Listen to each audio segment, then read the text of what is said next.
Get a clue. It's me, it's you. Get a clue. I don't know if you've started yet. Okay. So when we first watched this movie in the house, we were like, okay, this is a mystery movie. Let's all, before starting, None of us had watched it none of us had before, watched. and we had like a group of 5 people for this watch. We're like, let's take a bet, kind of. Let's make some bold predictions of what we think the answer is gonna be. We didn't even know what the mystery was. We literally all we knew is it's a Lindsay Lohan movie.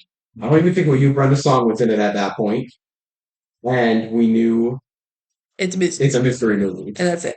And our good friend Ben, who's been on the podcast, was like, I think it's gonna be just like Bad Hair Day because the movie we watched before it was Bad Hair Day. And he's like, I think it should be Bad Hair Day, and there's gonna be a jewel thief who just takes the jewel, and we're like, haha, funny.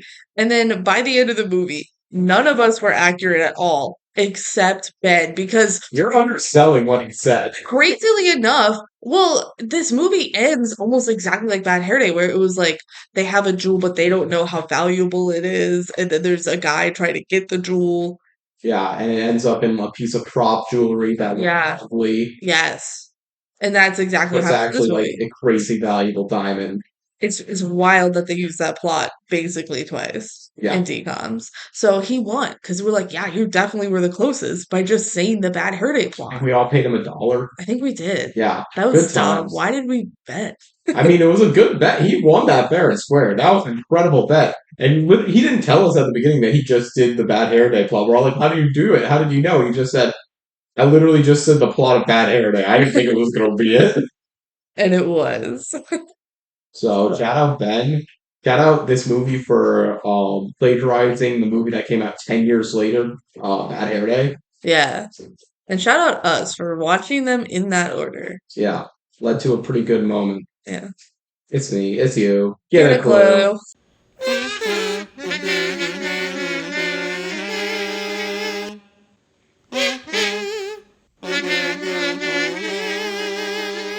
Welcome, everybody, to the DCOM Duo podcast. And Benji, I'm Kelsey. we're the DCOM duo. Podcast. Yahoo! Wahoo. Get a clue. Uh, we watch Disney Channel original movies, Yes, we do. and today we are talking about Get a Clue. We're talking about It's Me, It's You, Get a Clue. Yeah. This is a movie. It's the one Lindsay Lohan DCOM. I'm surprised she's in one at all. Like, it's kind of wild that she's in a DCOM. I know it shouldn't be, Like but it is. a little bit in retrospect, but at the same time, she's so associated with Disney in her Well, younger she years. was in the theater release That's the once. thing. She was in She's Parent bigger Trap. than the Disney Channel. Yeah, Parent Trap, Freaky Friday, like things that were owned by Disney, but not on Disney But Channel. Disney wanted to use her as a marketing push for the channel as well. Well, yeah, might as well. And this was part of some contract. I know you're going to talk about it. Yeah. This movie that she had with Disney, so it makes sense. But yeah, and then also Brenda Song is in this one, which didn't really know. I never knew this movie existed I at all. did know this movie existed. I'd seen like the last 20 minutes of it Well, one time beforehand, and I didn't realize that when we were watching it back in the house until we got to the end. I went, "Oh, this is that one weird movie where like that girl's wearing a mosquito or a fly diamond, and it's super valuable." I think it's a B. Yeah, it was something. Yeah. Crazy. Like maybe I saw promo for it as a kid, but like I don't really remember. I mean, it is also before our times. You were Yeah. 4, I was 3 when this came out. I thought you said it came out in 2002. I was 3 and you were 2. Yeah, So take off another year, baby. will do. I had even less memories. Yeah, very different. Yeah, Um, it is. Yeah, you're that young. Don't look at me like that. how many memories do you have from being 4? More than I do when I was 3. I don't think I have either. I have very like hazy memories of that time. I do remember like when we moved houses Mhm. vaguely, and that was around that time. Gotcha. So All right, enough about our own personal lives in here. Get a clue. Was a movie. And what I wanted to say about it is, I'll talk about this when we go through the plot and everything. I walked away from it like with a decently positive opinion on it. And as I slept on it last night before we recorded this podcast, I really came to the conclusion of, well, the movie is decent, but the mystery actually sucks.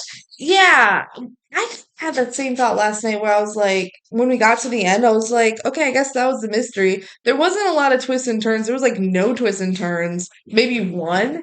There are some twists and turns, but they're all superfluous. The actual plot is extremely straight line and not that interesting. Like, not to just spoil right away, but whatever, we're gonna spoil the movie anyway. Like, the biggest twist is like, okay, their teacher that's missing, they find him, which that isn't even that crazy because the whole time they kept saying he was dead, but there's no proof that he was dead. And then they basically get to the hotel, and then that's it. And then it's just like a wacky little Scooby Doo chase scene, and then it's over. Like, and then they figure it out, and then it's over. Like, I feel like there wasn't actually a ton of detective work, which maybe the point is that they were like spies in this one And more it's, than they were yeah, detectives. this is Disney Channel's attempt to do a detective movie, fun whodunit mystery movie. Yeah, But they have to deal with the fact that none of the kid actors like can play a character that's of age to legally be doing these investigations. So yeah, they're doing under the guise of journalism, but still breaking a crap ton of laws. yeah, Um, and B, they have to tone everything down to be a kids movie. They can't actually show like a cold-blooded murder.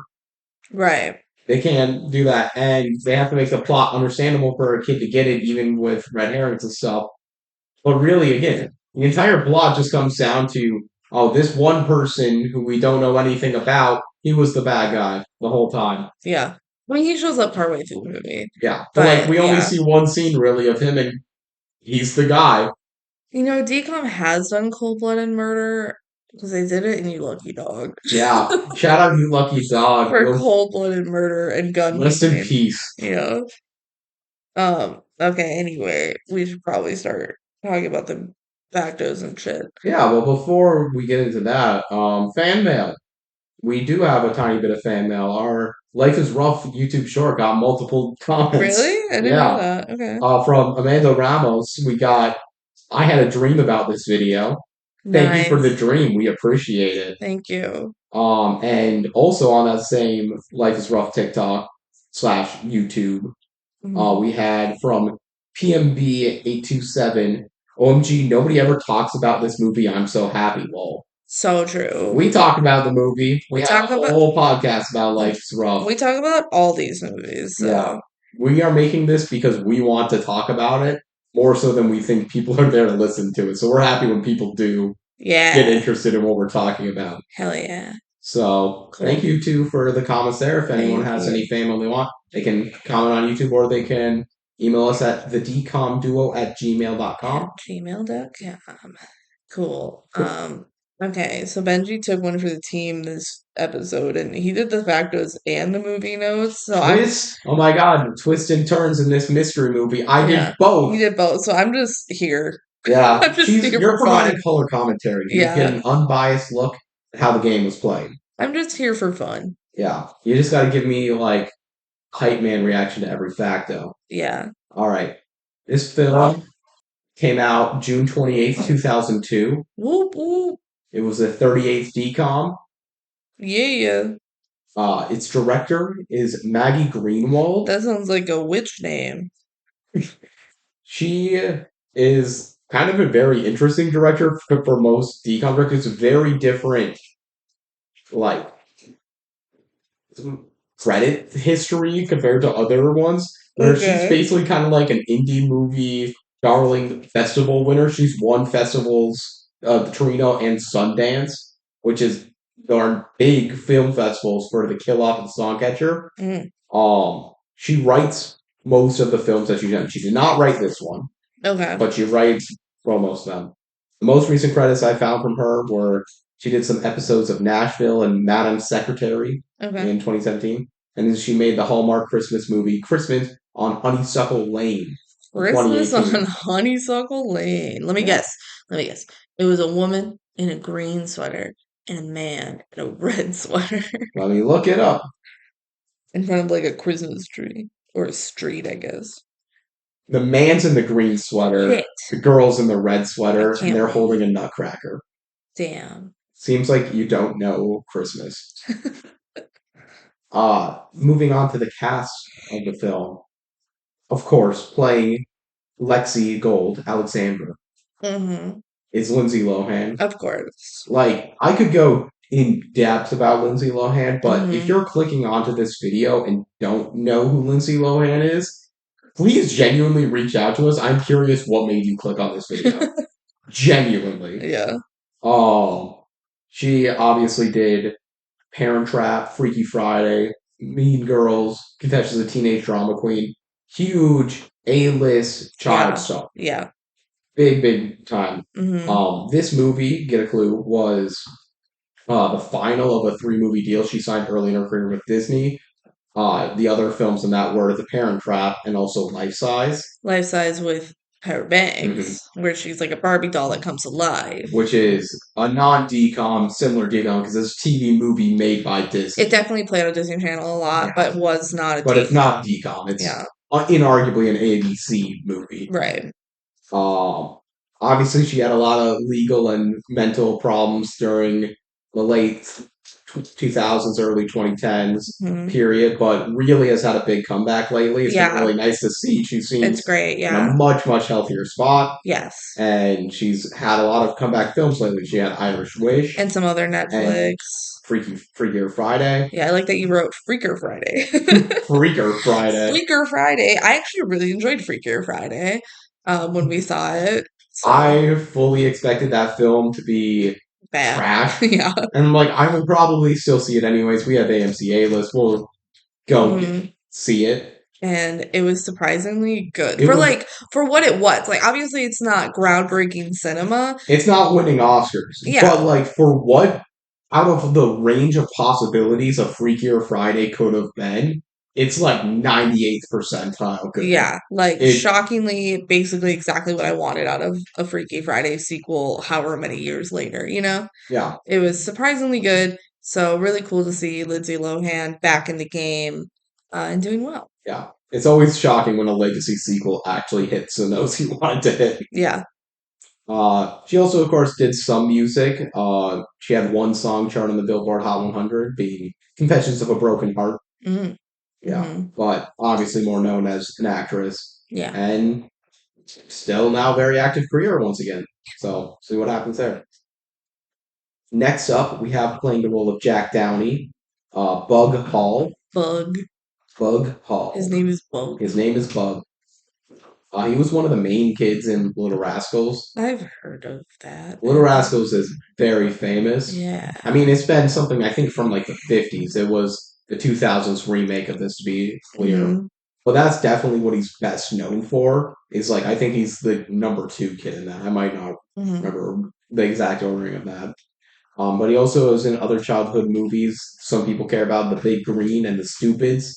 Mhm. And then, like, he had a lot of TV credits on like one episode for popular shows, but really hasn't had many acting things in the last 5 years. It's really slowed down for him. Mhm. I think he's fine in this movie. I feel like all the acting is fine to good in this movie. Yeah.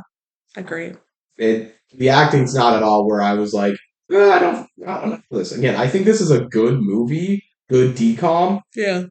that I wish the plot was actually just more interesting. Because again, thinking about it in reverse, I'm like, there's all these bells and whistles going on, but A, none of them are actually interesting, Mhm. and B, the actual story of the mystery is just a straight line. Mhm. Yeah. Next up, we have playing Mr. Orlando Walker, the missing teacher who is revealed later on to actually be Nicholas Petrosian, who Yeah. faked his death, Wow. is Ian Gomez. Mhm. He was a series regular on several shows such as Felicity, Cougar Town, The Drew Carey Show. He was also in My Big Fat Greek Wedding 1 and 2. Yeah. He was actually married to Nia Vardalos, who is Oh. the main Big Fat Greek Yeah. Wedding person. She's the one who wrote and starred in the film. Mhm. They got divorced so in 2018, so he was Okay. not in the third one. Oh, that's why. Yeah. Um, yeah, I definitely recognize him from My Big Fat Greek Wedding because I love that movie. So he's like the friend of the main love interest. Yeah. So, It's got lots of regular TV credits and comedy work through 2023, mhm. presumably since then as well, but that's as long as I could find documented. Yeah. Playing the role of Jen Hervey is Brenda Song. Ooh. Never heard of her before. Huh, huh. We've talked about Brenda Song quite a few times, but actually, like, it's been a long time since we last talked about her, That's believe it or crazy. not. It's been like over a year. It's been like Yeah, 2 years, I think. we did a lot of her movies early on and haven't. I mean, she only has five. She only has five, but they are five distinct ones. Yeah, they are. It's kind of crazy that she never even got like a small role in like High School Musical. What do you mean? Like a small bit role, just a cameo thing. They voted for Miley Cyrus for that, so I Yeah. vote. She's obviously in Sweet Life of Zack Yeah. and Cody and Sweet Life on Deck. Big Yes. Disney Channel star. So much stuff we can say about Brenda Song. Since we last talked about her, she's also done quite a few things. She was in The Last Showgirl. She was in Amphibia on Disney Channel. She was in Zootopia 2 With her husband, Macaulay with her husband Culkin. Macaulay Culkin. Were And they married by the time we last talked? I don't remember I don't how recent know. that is. Well, if they weren't, like, they got married, I think they got married years ago. So they probably were. Like, they have Yeah. children. Yeah, So yeah, yeah. I think, like, I feel like it's been of recent years, though, that they've kind of come out into the public eye, though, Mhm. and been like, hey, we're like a cute couple, and everyone's like really happy for them, and they do some press and whatever. It's really like Macaulay Culkin's kind of coming back Yeah, because into the obviously limelight. Macaulay Culkin, in a very parallel way to Lindsay Lohan, had some very public struggles. Yes. And from what I've seen in their kind of interviews and stuff, like Brenda Song was a big reason of like kind of pulling him out of that, Hmm. and a big reason why he's doing so well now. And they have such a cute little family, Yeah, and they're doing well. So just a really wholesome couple to see in the media. Brenda Song is really interesting in her adult career now because obviously she was such a star as a child. Mhm. But she's the type of person that every time I open up her IMDb page to look at something, I'm always like, she's in a lot more nowadays than I think she's gonna be in. For real. And like I saw her, like She's still very active. just me watching, the Grey's Anatomy spinoff Station 19. I'm like, oh my God, Brenda Song's in there for like a not insignificant amount of episodes. Like Yeah, she was a little bit of a character in her that. agent is still getting her a good amount of work. Yeah, and she's done some movies and stuff recently. Like she's around. Yeah. She's not a huge A-lister, but she's around. She's had a very interesting career and a very successful one Yeah. overall. She And always delivers, especially in DCOMs. She always delivers. oh my gosh, she is the decom queen. I think she always delivers. She's in five, which is a lot. And the fact that they're distinct decoms is also crazy. Like there's no sequels in there. We will see her one more time when we talk about the ultimate Christmas presents, Hmm. which we haven't talked about yet. And that was her first one. Yeah, I don't think did I mention all the I don't think DCOMs you she's in? did, She's also in Wendy Wu's Sweet Life movie and Stuck in the Suburbs. which we've talked about before. Yeah, Yeah. playing the role of Gabe, the cameraman, Yeah. is Al Mukadam. He's like a child voice actor who's done a lot of stuff. He was in Roly Poly Oly. Okay. He was in Franklin. He Franklin. was in Angela I Anaconda. don't know what that is. I think that one might be like he's Canadian, Okay. and like some of that is, but that was the one where he's like best known for. I'm like, I don't know that, but I know Franklin and Roly Poly Oly, Hell yeah. so I'm putting those first. Yeah. He was a main role in a big Canadian teen comedy show called Radio Free Roscoe. Okay. I don't know much about it though. He's just had a decent list of recurring credits over the past decade. Most recently, he was a recurring character on Ghost, the Hey, sitcom. heard of that. That was So Amber from Christmas Prince slash Eddie's $1 Million Cook-Off yeah, and Johnny Cavajala back on board.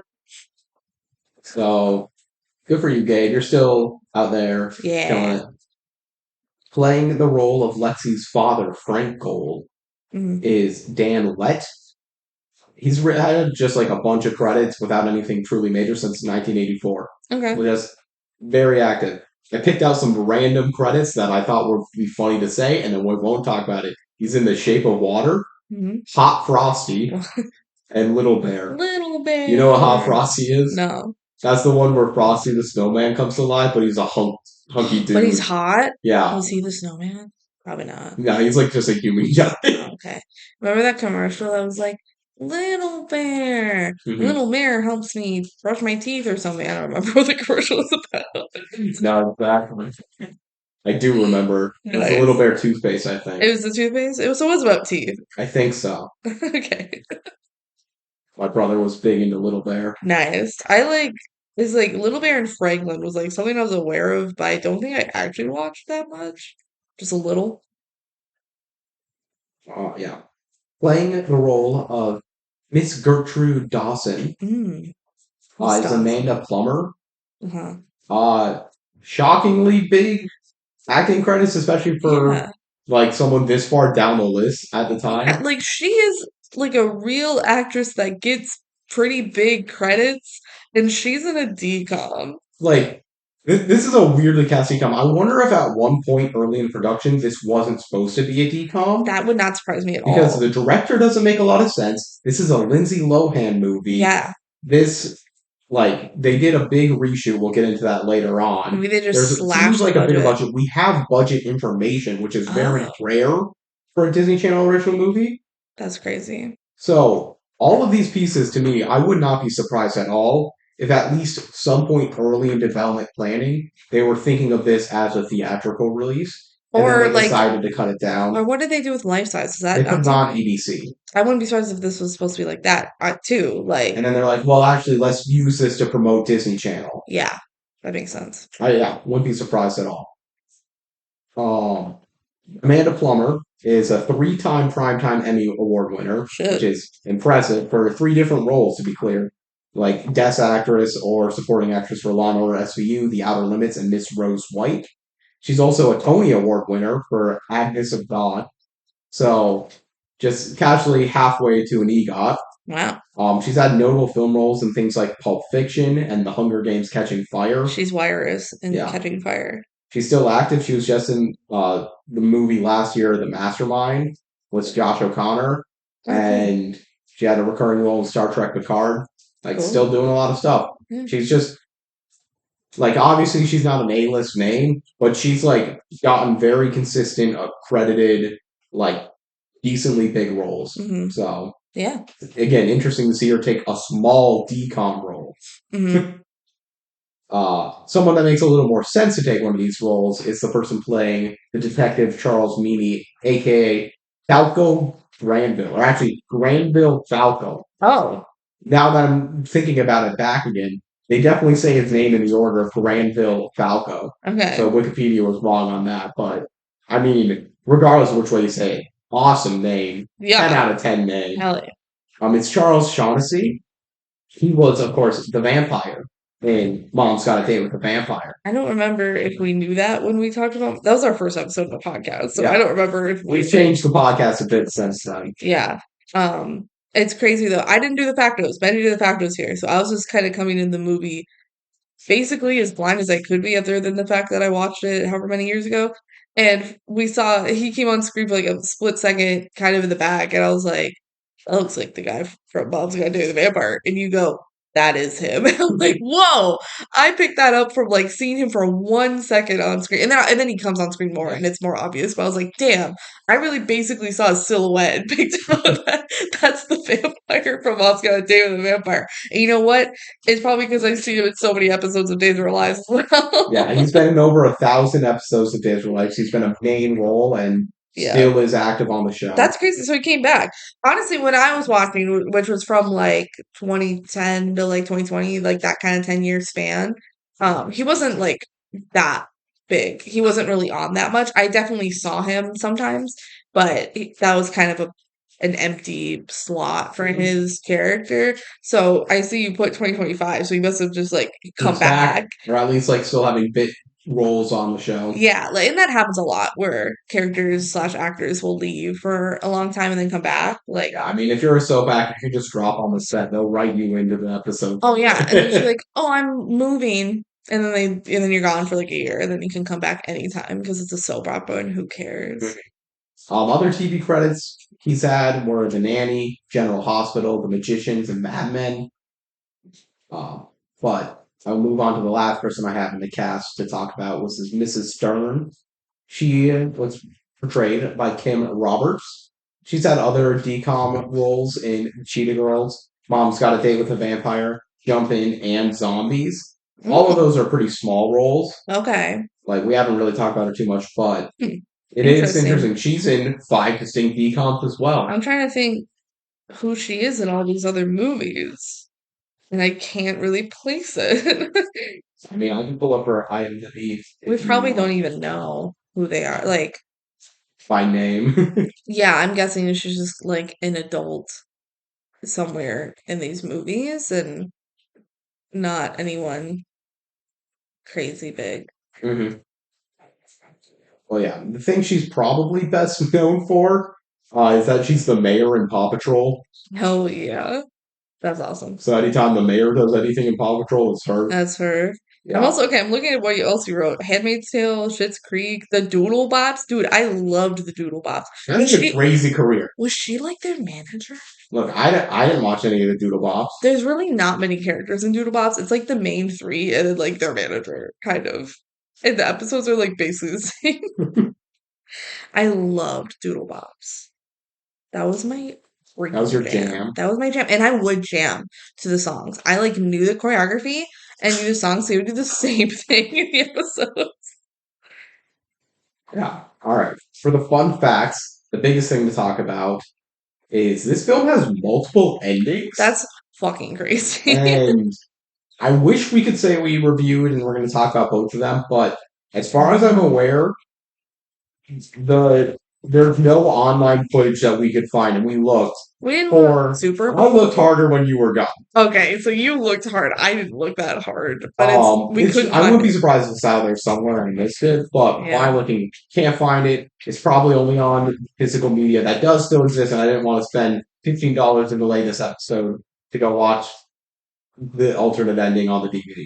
Yeah. But But maybe someday we'll get the DVD and let you guys know. Maybe before our minisode. That'd be kind of Mrs. fun. Stern is actually the villain of the original ending. So, okay, there are the two endings. The one that is now going to be called the alternate ending, the one that's not in the one that we're going to be talking The about, one that's not on the Disney one that was Plus. not shown on Disney Plus or not shown in the original release of this film, was actually the one filmed first. That was what they were gonna This is do. what they were going to do. This was their plan. And then they decided to change it up for whatever reason. Maybe because they're like, wait, this character doesn't actually make sense in this case. Maybe they just decided it would work better or more interesting if they changed the plot. So they did a concealed reshoot and refilmed everything, which is kind of crazy in Which, that. from what we could tell, it actually was a lot of the same scenes. It's just like the Yeah, climax and the reveal of the villain was probably the only thing that really changed. yeah. In the original ending, Mrs. Stern just knew Mr. Walker while he was living in Arizona. I feel like that's such a worse ending because That's how do you why explain Nini, the fake detective? I'm like, his character doesn't make sense, but they say he's a real detective, or like there's detectives under his name that exist when they were looking him up. Mm. Like again, I feel like this plot needed like 10 minutes more of suspicions on each character. Yeah, they didn't really dive into like the suspects. They just kind We of had no motives. no. We had no like character pieces at all. It was really just, is he alive or not? Yeah, and that's all they were kind of trying to figure out. They were just kind of spying to figure anything out without any kind of And leads. maybe it's like this isn't supposed to be a document like detective movie, but it is trying to be a detective movie. They never have their like Stranger Things moment where they're like, "All right, here we go. Here's a plan. Blah blah blah They blah. don't Blah. have Here's my their rope theory." on a pinboard, Yeah, backboard, they never do that. They just kind of go through the motions. and I feel like this movie would have been better with it. I think It would have. if It, you that add that 10 minutes into this film, where you get each of like this possible suspects and work through that a little bit more, it's a lot more interesting. it's a detective like mystery movie without any of the tropes of a detective mystery movie. Like she's an inspiring journalist, which is fine, but she's never like, Like oh, it's kind of a fun twist on the genre to do it from like a journalistic sense. I get Yeah. that. And yeah, as you said, there's not the tropes, and normally it's like okay to be avoiding tropes of stuff, but with a decom especially, I It's feel just like you can weird. lean into the fun that the tropes can bring. It just has a completely different vibe of any other mystery like movie like this I've seen, where Mhm. usually they lay out exactly who your suspects are. And like, if you watch like Knives Out, like that's a recent one where it's like, okay, you're theorizing the whole time of like what could it be? The detectives are theorizing, like that doesn't happen in this one. And it's kind of weird. Like, if this was an Ace Attorney case, I'd be like, why did they just choose the least interesting option at every turn? And there's like, you get very small bits of information of why this could be. Like, the only thing we got in the actual movie that Mrs. Stern could be the villain, which was the original ending, was she was at his apartment, shockingly unannounced when they were Hmm. looking at it, and they had a slightly suspicious conversation the day before he went missing. Hmm. And that's it. I think that's why they changed it. Like, Yeah. I mean, I haven't seen the original ending, but from what it sounds like, the ending they are showing now on Disney Plus is way better. It's something where if they did it like what this movie's partially named after, Clue, Yeah, this that might makes be. sense. Like, they should have done more with Mrs. Stern anyway, even in this version of the movie, because all it is like at the end they're like, oh, by the way, Mrs. Stern like had a crush on him, and that's why she's around, but it was a red herring kind of thing. It's I, like, okay, I didn't care. don't get me wrong. I would be sitting here complaining if the movie went deeper into it, but the motivations didn't make sense and like there's stuff that didn't add up about the plot. But I think that's a fundamentally more interesting mistake than Hmm. the mistake that they made of not challenging the mystery enough. Which is a Yeah. shame because I think everything else about this movie is pretty good for what it is. The acting's good, the dialogue's good, there's fun jokes, the fashion's great. Oh my gosh, fashion is a huge part of this movie, actually, and it's incredible. Yeah. One other note on the other ending is weirdly enough, the other ending was filmed in a completely different aspect ratio. Why? I don't know. Mm. My guess is going back to my theory of this originally potentially being a theatrical release. Yeah. Is they edited all the other footage down into a 4:3 format so that it would fit onto a TV screen accurately. But the original one, they're like, well, we're not going to spend the time doing that for a DVD bonus feature Hmm. to make it fit the screen. We're going to keep the old aspect ratio. Yeah, that makes sense. That's my guess, but that's only a theory. A theory. This movie, again, one of the rare TCOMs where we have a budget we can Mm-hmm. have documented it. It's $1 million. Is that big or small Uh, for a decom? for a DCOM, at the time, probably big. Especially Okay. Lohan probably was a decent price Well, I was tag. wondering if our theory that it wasn't originally a decom holds any weight. My guess is that's big for a DCOM. Okay. We don't have too much. Like I know Ali and AJ was 5 million. You mean Not Ali, I mean Cowboy. I was gonna ask you what Cowboys, well, but that was also few years later, Yeah. And Disney Channel has already had some hits at that and point, they're putting more money and into they're their movies, investing probably. more into it. Yeah. So it's hard to compare everything. It's still apples to oranges. Hmm. This was mostly filmed in Toronto. There's some New York exterior shots, but You know what decom isn't? yeah, Disney Channel loved Toronto and now New Zealand. Except they do make it be like, oh, we're in Brooklyn now, we're Yeah, taking the subway. we're in New York. Although they never showed them on the subway. They just showed a shot of like a subway entrance, and that's like it. They got around not being in New Yeah. York. Yeah. And then the last fact I have here, the last fun fact, is a 2005 Disney Channel event before the premiere of Go Figure had fans vote on their favorite DCOM of all time. And this got number two. That's And cool. Cheetah Girls was number one. That's really interesting. I'm not surprised Cheetah Girls is number one. This being number two is kind of I'm interesting. surprised Xenon wasn't higher. Yeah. Or Halloween Town. Halloween Town High was three, if I'm remembering right, Whoa. which Okay. was, I believe, the most recent at that time. There's Wow. going to be So there's recency recency bias. bias. I'm like, the other Halloween Towns are better than Halloween Town High, though. Hmm. Crazy. I feel like the front runners at the time that I would have expected would be like Halloween Town and Xenon of the ones that aren't there. Like Cheetah Girls, I actually do like fully believe that was number one, and Yeah. that makes complete sense. And Lindsay Lohan was bigger than she was at the time in 2005. So True, don't forget to add that factor in. true. It's just so weird how much this movie died. Like I'd never heard of this movie much at all. I don't think really at It all. didn't last, It didn't last, which is even though it's interesting. Lindsay Lohan and Brenda Song. But like they're really baby in this movie. Hmm.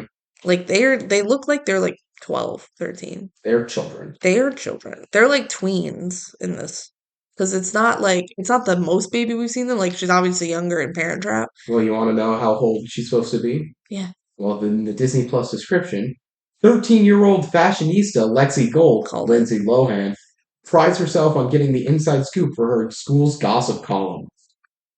But she may have stumbled on the story of the century when her English teacher, Mr. Walker, goes missing. When the investigation gets dangerous, she'll have to team up with her friends to find out what really happened to Mr. Walker and save him before time runs out.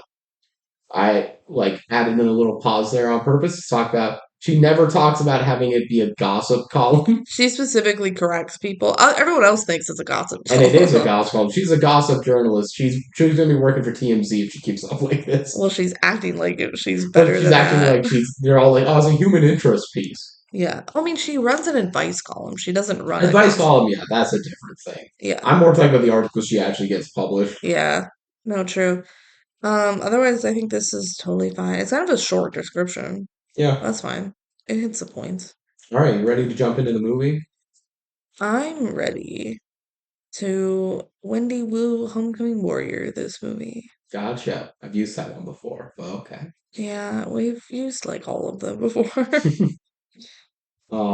So I forgot to add my little titles to all these, so we're going raw dog all these scenes. Ew. You can cut that out. So believe it or not, this is a Disney Channel original movie. It tells us right at the beginning, so Always. you're watching the right thing. It shows the Statue of Liberty, and kind of a banger song is playing. It's me, it's you, what do we do? Get a clue. This is like very of its time, 2000s What we gonna pop punk. do? Get a clue. Yeah. A little fun fact about that is the song is by the Canadian band Prozac. But Disney forced them to change their band name for like re-airings of the song on Disney Channel and bumpers and stuff to be Simon and Milo because Okay. they did not want the band to be associated with the drug Prozac. They're like, The "Yeah, like you can't do depression that." drug. Isn't that like a Yeah. depression drug? Funny. It is one that people abuse. But yeah, we're in New York Okay. City. You got to get a clue. Get I a will say clue. get a clue like 5 times. Oh in my this god, movie. they love saying get a clue I in don't even this think I movie. wrote down every single time that it happened. They really love it. Yeah. It's pretty funny. So I get the title, but it's also like it's not that clever of a line. It's not, and they really just shoehorn it in. It never feels natural. I It mean, doesn't feel natural a single time. it never really feels natural when you say the title of the movie, but this movie especially. There's sometimes it can be natural, but Yeah. oftentimes not. Like, mom's got a date with a vampire. Do they even say that explicitly? I feel like they It have seems to. similar. If they don't say it, what are they doing? That is like the easiest title to put as dialogue because it Also, is in dialogue. a DCOM, when you have to make a TV trailer, you want it to say the name. Yeah, Yeah.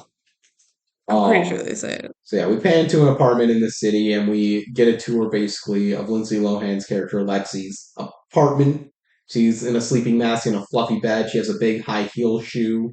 Oh my god, the high heel shoe chair is incredible. I love the set. I love the outfits in this movie. They like are actively trying to make a statement. Yeah, they're doing some aggressive stuff, and she's rich. She's loaded. rich. She's rich living in New York. Yeah, she wakes up from Jen giving her a phone call. And they wear like headsets when they're on the phone with each other, like with a little microphone that comes out. And they wake up and they talk to each other and just immediately video chat. Yeah. It's like, hey, You know friend, hey, what's Jen. kind of interesting about this film that I'm like just verbalizing now? Both Jen and Lexi here are the spoiled elite rich kids, Mhm. and it's in a spoiled elite rich kid school.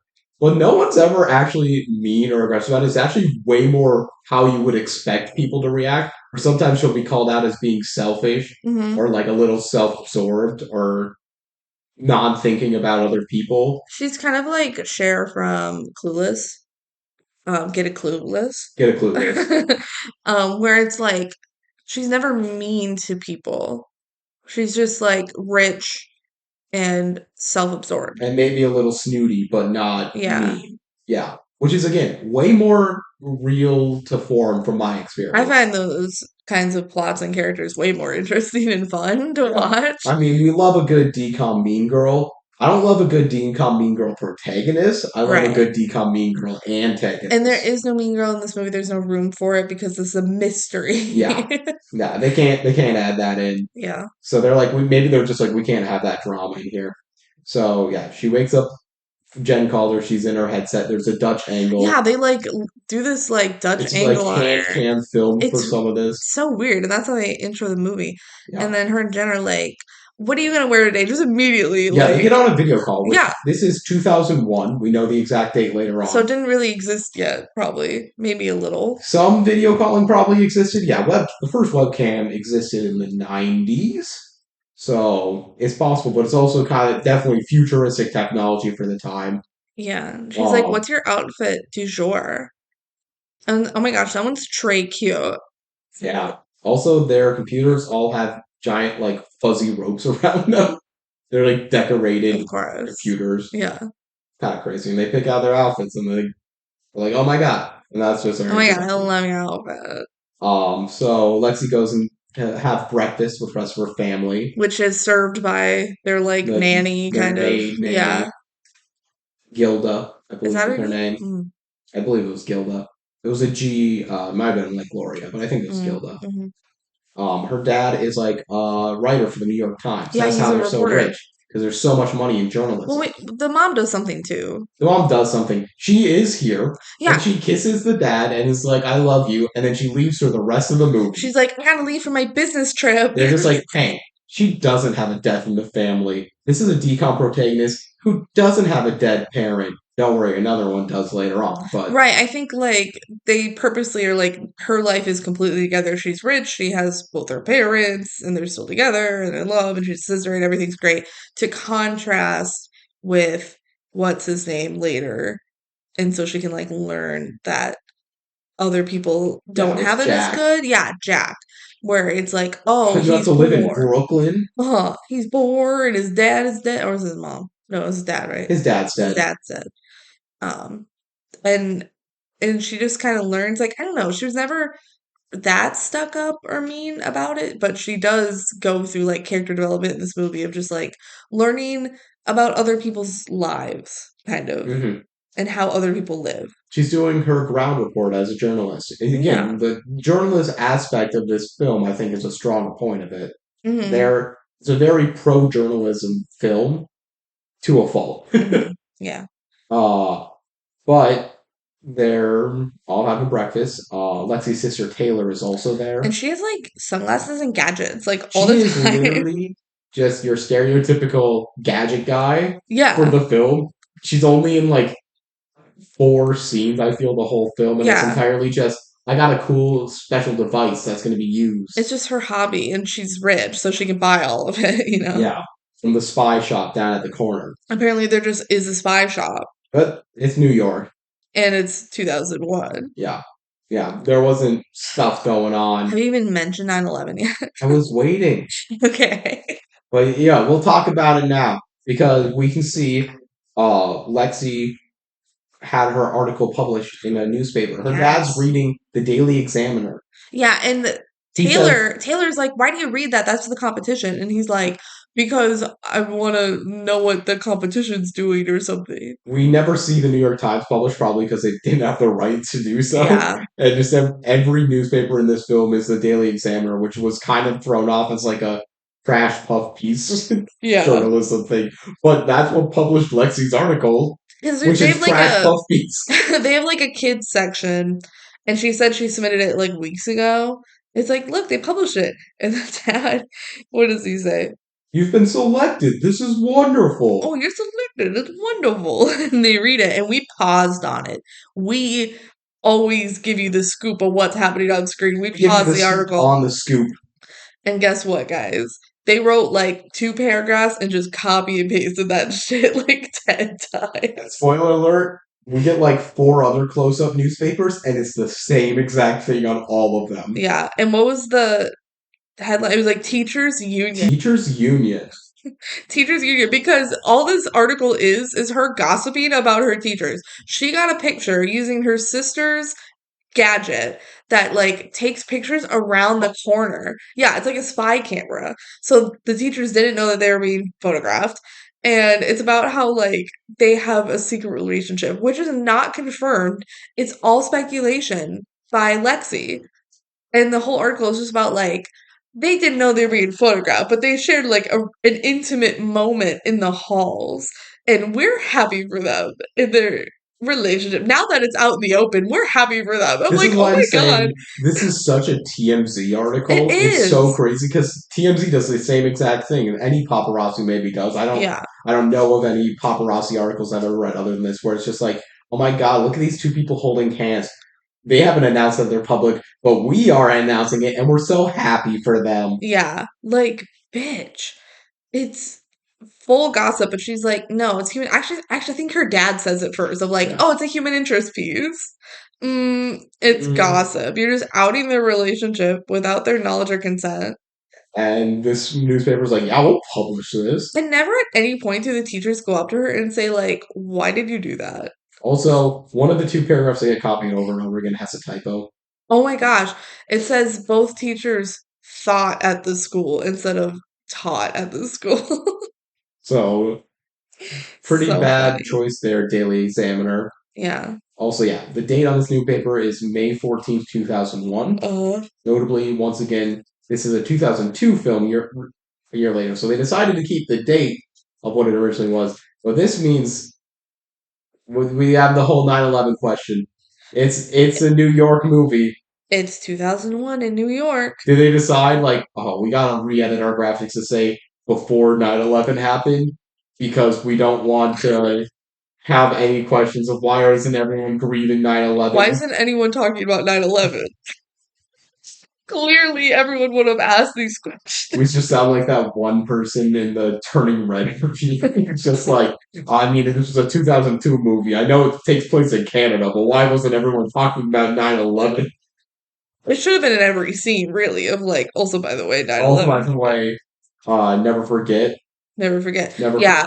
Yeah, it probably was really deliberate because like, we can't make it fresh 2002 because that's still like reeling from 9/11. Because this is one of the rare things they can make a change about. They're just And like they, it was May, I wonder if they filmed any exterior shots of the Twin Towers. They had the Statue of Liberty in the and beginning. they just were It's like, entirely possible. just kidding. And they go, can't use that. I mean, it certainly didn't seem as critical to the plot as, say, it was to the original script of Spider-Man, where he was going to fling himself between the Twin Towers and like the climax. Yeah, couldn't do that anymore. Yeah, Or did they? No, they cut it no, out, right? they Yeah. cut that out. I was trying to remember what they did with that. Yeah, crazy.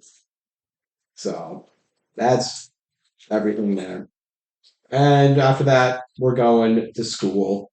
We get actually to see Lexi walking on the streets, and oh my god, the 2000s New York Disney Channel fashion. It's kind of peak. Immaculate. This was before they did layers on layers on layers. Yeah, this is the brief era where it was perfect. It was amazing. I love her pants. They're like patterned Like, it's pants. all too much, but in a good way. Yeah. And she's iconic and she's always wearing like sunglasses and she looks incredible. Yeah. So Lexi walks into school, and all these people walk up to her and like, "Yeah, way to go, Lexi! You did it, Way to get Lexi. published in the newspaper! You're Oh my amazing. god, you're awesome!" And while she's walking, she sees Mr. Walker, and in her eternal thought, she goes like, "Miss Dawson sees in him, ugly and stupid." Bitch. So rude. And It's- once again, he never goes up to her and says, why would you do that? The other teacher never does. Like, they yeah, just apparently are totally fine with it. which they didn't consent to being published in this newspaper. Be so We learn in like a one-off line very shortly that Mr. Walker doesn't let his photo in the yearbook. Yeah, he doesn't. But yet now he's in the newspaper and he's apparently not upset about it. Mm-hmm. So that's all crazy. Uh, Mr. Walker is talking to Jack, and this is all going on. Then Mrs. Stern walks by, mhm. and Mr. Walker was about to talk to Lexi, probably about the article. But Mrs. Stern's like, no, we gotta go talk. I'm the administrative officer. We Yeah. gotta go have a chat. So she pulls Mr. Walker away. We've already spoiled the movie, so I'll say it. Canonically, this is revealed to be Mrs. Stern was revealing her feelings about Mr. Walker Yes. having a crush after reading, presumably, Lexi's article about him dating another teacher. Yes. How messy is this school? So messy. The teachers just be fucking and crushing all over the place. It's crazy. Just can't believe I said that. Yeah, it's messy. I wonder if all schools are actually messy like this, and all the teachers are in love with each other. Probably. Probably. If I watch Glee, if I learn anything from Glee, yes. I think everything in Glee has happened. Ever. Yeah. Yeah. First, there was the Big Bang, And which there- was Glee. And there's Big Bang was Glee. Yeah. Jack is like, hey, Lexi, you're just a gossip columnist. And she's like, no, it's human interest. Yeah, and they like go rah, rah, Yeah. stuff like that. Then Gabe comes up and he has a camera. He's filming Lexi, and he's very bad at being a cameraman. He zooms in way too much to their face. And he's like, "What's your secret? How are you so good at this?" And she's like, just like, get good. I don't know. Yeah. And Lexi and Jen go to their lockers, which are all decorated, all cute. Yeah, it's classic middle schooler locker behavior. And Jen's like, "Yeah, your article so cool."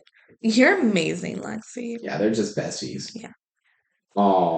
They go to class, and that's specifically Mrs. Dawson's class. Yeah, and apparently her class is just bring in adults to talk about their jobs. It is specifically written on the board that it's career week. Oh, okay, so I guess this movie is within a week. Yeah. Okay, that's fine. So, like, we don't know what she teaches, but it is reasonable enough. This could also be homeroom. Yeah, it could be homeroom. We don't actually see any teaching going on, but they have Mrs. Somerville here in their class to talk, and she's a 10-year vet of CIA operations. She's a CIA operations officer. Dude, she starts talking through her job. This part is so funny because she's like, "Yeah, it's really a very awesome." Underrated part of the film. Yeah, it's very understated. She's like, "Yeah, it's awesome. I get to like be a spy, work with and travel, but it's actually also super lonely, and I miss my cat."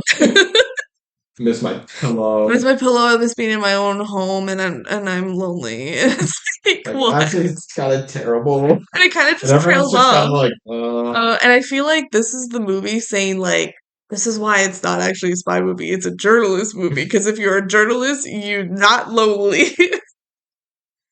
I feel like that's the message they're going for. That is what they're going for. It's pretty funny. Because this is like, it's better to work in teams. Yeah. Yeah. Well, we get a cut to newspaper club. Do you have a newspaper club? I don't think so. We had a school newspaper, I think, not in middle school. I think in high school. Yeah, in high school we did have a school newspaper. I know. My school definitely did at one point because when I was in elementary school, we did a thing where the high schoolers, like we were all buddied up with a high schooler to write an article in the school newspaper with them. And that was cool. But I feel like when I got to high school, there was no newspaper anymore. I don't know. We had video news. Yeah, we had that. Videography class to do. Yeah, we had video news. I feel like that was instead of the newspaper. But maybe there was one and I just didn't know about it. No, there definitely wasn't mine the more I think about it. We had like a monthly student newspaper. That's cool. Because the big thing was, like the end of the year, you'd see where all the seniors are going to college and have like a big map. Oh, cool. Thing, that's fun. Which was always nice to have. Yeah, it's fun. Yeah. So Lexi is writing her article, which is just an ask column. It's her version of Dear Abby. Yeah, Lexi. And it was just like, I need advice because my friend made up a rumor about me and I don't know how to get over it. And they were like, go buy a handbag. Sell. Yeah, go get a handbag and give it to her or something, or have her buy you a handbag. And Jack's like, ugh. Ugh. Also, okay. He's the editor-in-chief of this newspaper. Yeah, he's in charge. And they have like this whole room for it. And it's kind of built like a little office, like a newspaper office. And Lexi and Jen's desks are so cute. Like they have their own little desk area that's all decorated. I'm like, I can't believe there's a whole room dedicated to this in the school. It's pretty cute. I mean, it could easily be a shared office at a different time, but Yeah, yeah, maybe. cool that they get to decorate it all. The teacher who runs this, I believe this is Mr. Goldblum, who I Yeah. think is actually the principal. Is It's pretty unclear his role in this. he just kind of shows up later. I was like, He's who is? briefly a suspect in this whole process. Yeah, but He has a again, crush on Miss Dawson, as the spoiler at the end. yeah, and again, like suspect is so loose because he's there, but they never go like, and here's the motivations of everyone or anything. They're No, just like, and he's also involved in this they somehow. We don't know how. they are only focused on the can it be could this person have done it? They're not focused on why at all. Yeah, or even really how. They do briefly mention like, oh, he could have conspired, like he could have been dating Miss Dawson Oh, right, maybe to they kill. did it together. Yeah, Yeah. they do say that at one Well, point. like so little time is spent on any of these suspects that it's hard Yeah, to really invest into it. yeah. Especially at this point where the actual events are. This is still all preamble. Mm-hmm. So Yeah. the teacher, Mr. Goldblum, pulls everyone aside and is like, "Hey, everyone, give like a big cheer for Lexi for getting her article published. It's so cool." And why not our editor in chief, Jack? Why don't you say some words about it? And Jack's like, "Oh yeah, you know what? Good job, Lexi, getting yourself published. Like, it's very impressive, especially considering you normally do soft journalism here." Yeah, he just completely undercuts her as like disguising it as a compliment, and it was so dirty. I was like, damn, dude. And then another girl immediately comes in and is like, Lexi, you're incredible. Like for today, the whatever the news Daily Examiner. today the Daily Examiner, tomorrow the New York Times or something. It's like and everyone cheers, like, yay, we love Lexi. Yeah, and Lexi tells Jack, "Hey, I only gave this to the Daily Examiner because you wouldn't run the story yourself. So, haha. And you Yeah. know what? I wouldn't run the story. I'd be like, that's unethical to run it." I can't believe the Daily Examiner did it. The Daily Examiner, it's got to be the New York Post. It's got to Yeah. be tabloid central. Oh yeah.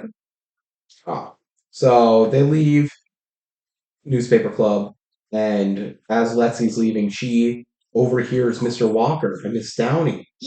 They're having a dramatic, or not Miss Downey, Miss Dawson. I wrote it wrong there. Let's just start over. As Lexi leaves, she sees Mr. Walker and Miss Downey have a I said Miss Downey again. You should change the writing. I didn't even notice. You have Miss Downey written multiple times, 3 times in the section you wrote Miss Downey. I got it right once. You know? Oh, you're right. The 4th time you wrote it, you wrote Miss Sausage. That's so funny. Yeah. Okay, go again. As Lexi leaves newspaper club, she sees Mr. Walker and Miss Dawson are having a big, dramatic, emotional, romantic Oh dialogue. my god, I was obsessed with this This scene. is like this 20-second scene is like your favorite of the whole movie. It's so good. It's just like, now we can be together. I love you. And they're like in the stairway, and Lexi's just like hiding a floor down, like listening to them. And he's like, don't you understand? I don't love you anymore. That's why we can't be together. And she's like, fine, but don't think I'll keep passing you in the hallways like this. And I'm not the one that's going to be leaving this school. One of us has to leave Millington, and I assure you it's not going to be me. Yeah, it's incredible. It's like both of these actors are acting their asses off in And this scene. they're established good actors. It's incredible. It's really well done. Yeah, this is a fun scene. This is a talented director with 2 talented actors doing some dramatic stuff. And it's fun because, like, it's fun, dramatic 10 minutes into a movie of a comedy and children's movie. Yeah, and it's like just romance drama of like, I love you, we can be together. And he's like, no, over dramatic. I don't love you anymore. As Miss Dawson storms down the stairs, she notices Lexi and Jack, who was also there at the end. And she's like, hi. Yeah. Neither Miss Dawson or Mr. Walker really ever get mad at Lexi for I know. That's this, and I feel like they should be. They should be. That's what I keep saying. Why aren't they mad at her? She just walks right by, and also, like, clearly they were listening to the conversation. She's like, oh, hi. Yeah. Back at home, Lexi's dad is late getting home because he was reporting this like crazy news story. It's so Yeah. crazy I didn't even write about it. And Dad's like, "All right, yeah, I gotta put you to bed, Lexi. I just got home, but you're going right to sleep." Because it's bedtime. He missed dinner. But he's like, "Hey, Lexi, I read your article. It was really good. Good job. I didn't know it was the same paragraph written like Over and 40 over. times, but." And there was a typo. And Lexi's like, "Hey, Dad, have you ever written anything that like caused something to happen?" And he's like, yeah, duh. And he's like, "Well, that's what journalism is about. You gotta like try and make a difference." And I know like you're starting with human interest pieces up, but you start with that soft news and you work yourself all the way up to hard news. And Yeah, he's like, I once did a lot of digging on this one story and it made me like staff writer at the end of the day. So you just gotta like keep going and investigating, you'll get there. you will be amazed what hard work, imagination, and a little luck will do for you. Yeah, and that comes back. They say that again. That's like their little moral, I guess. Hard work, imagination, and a little luck. Mm.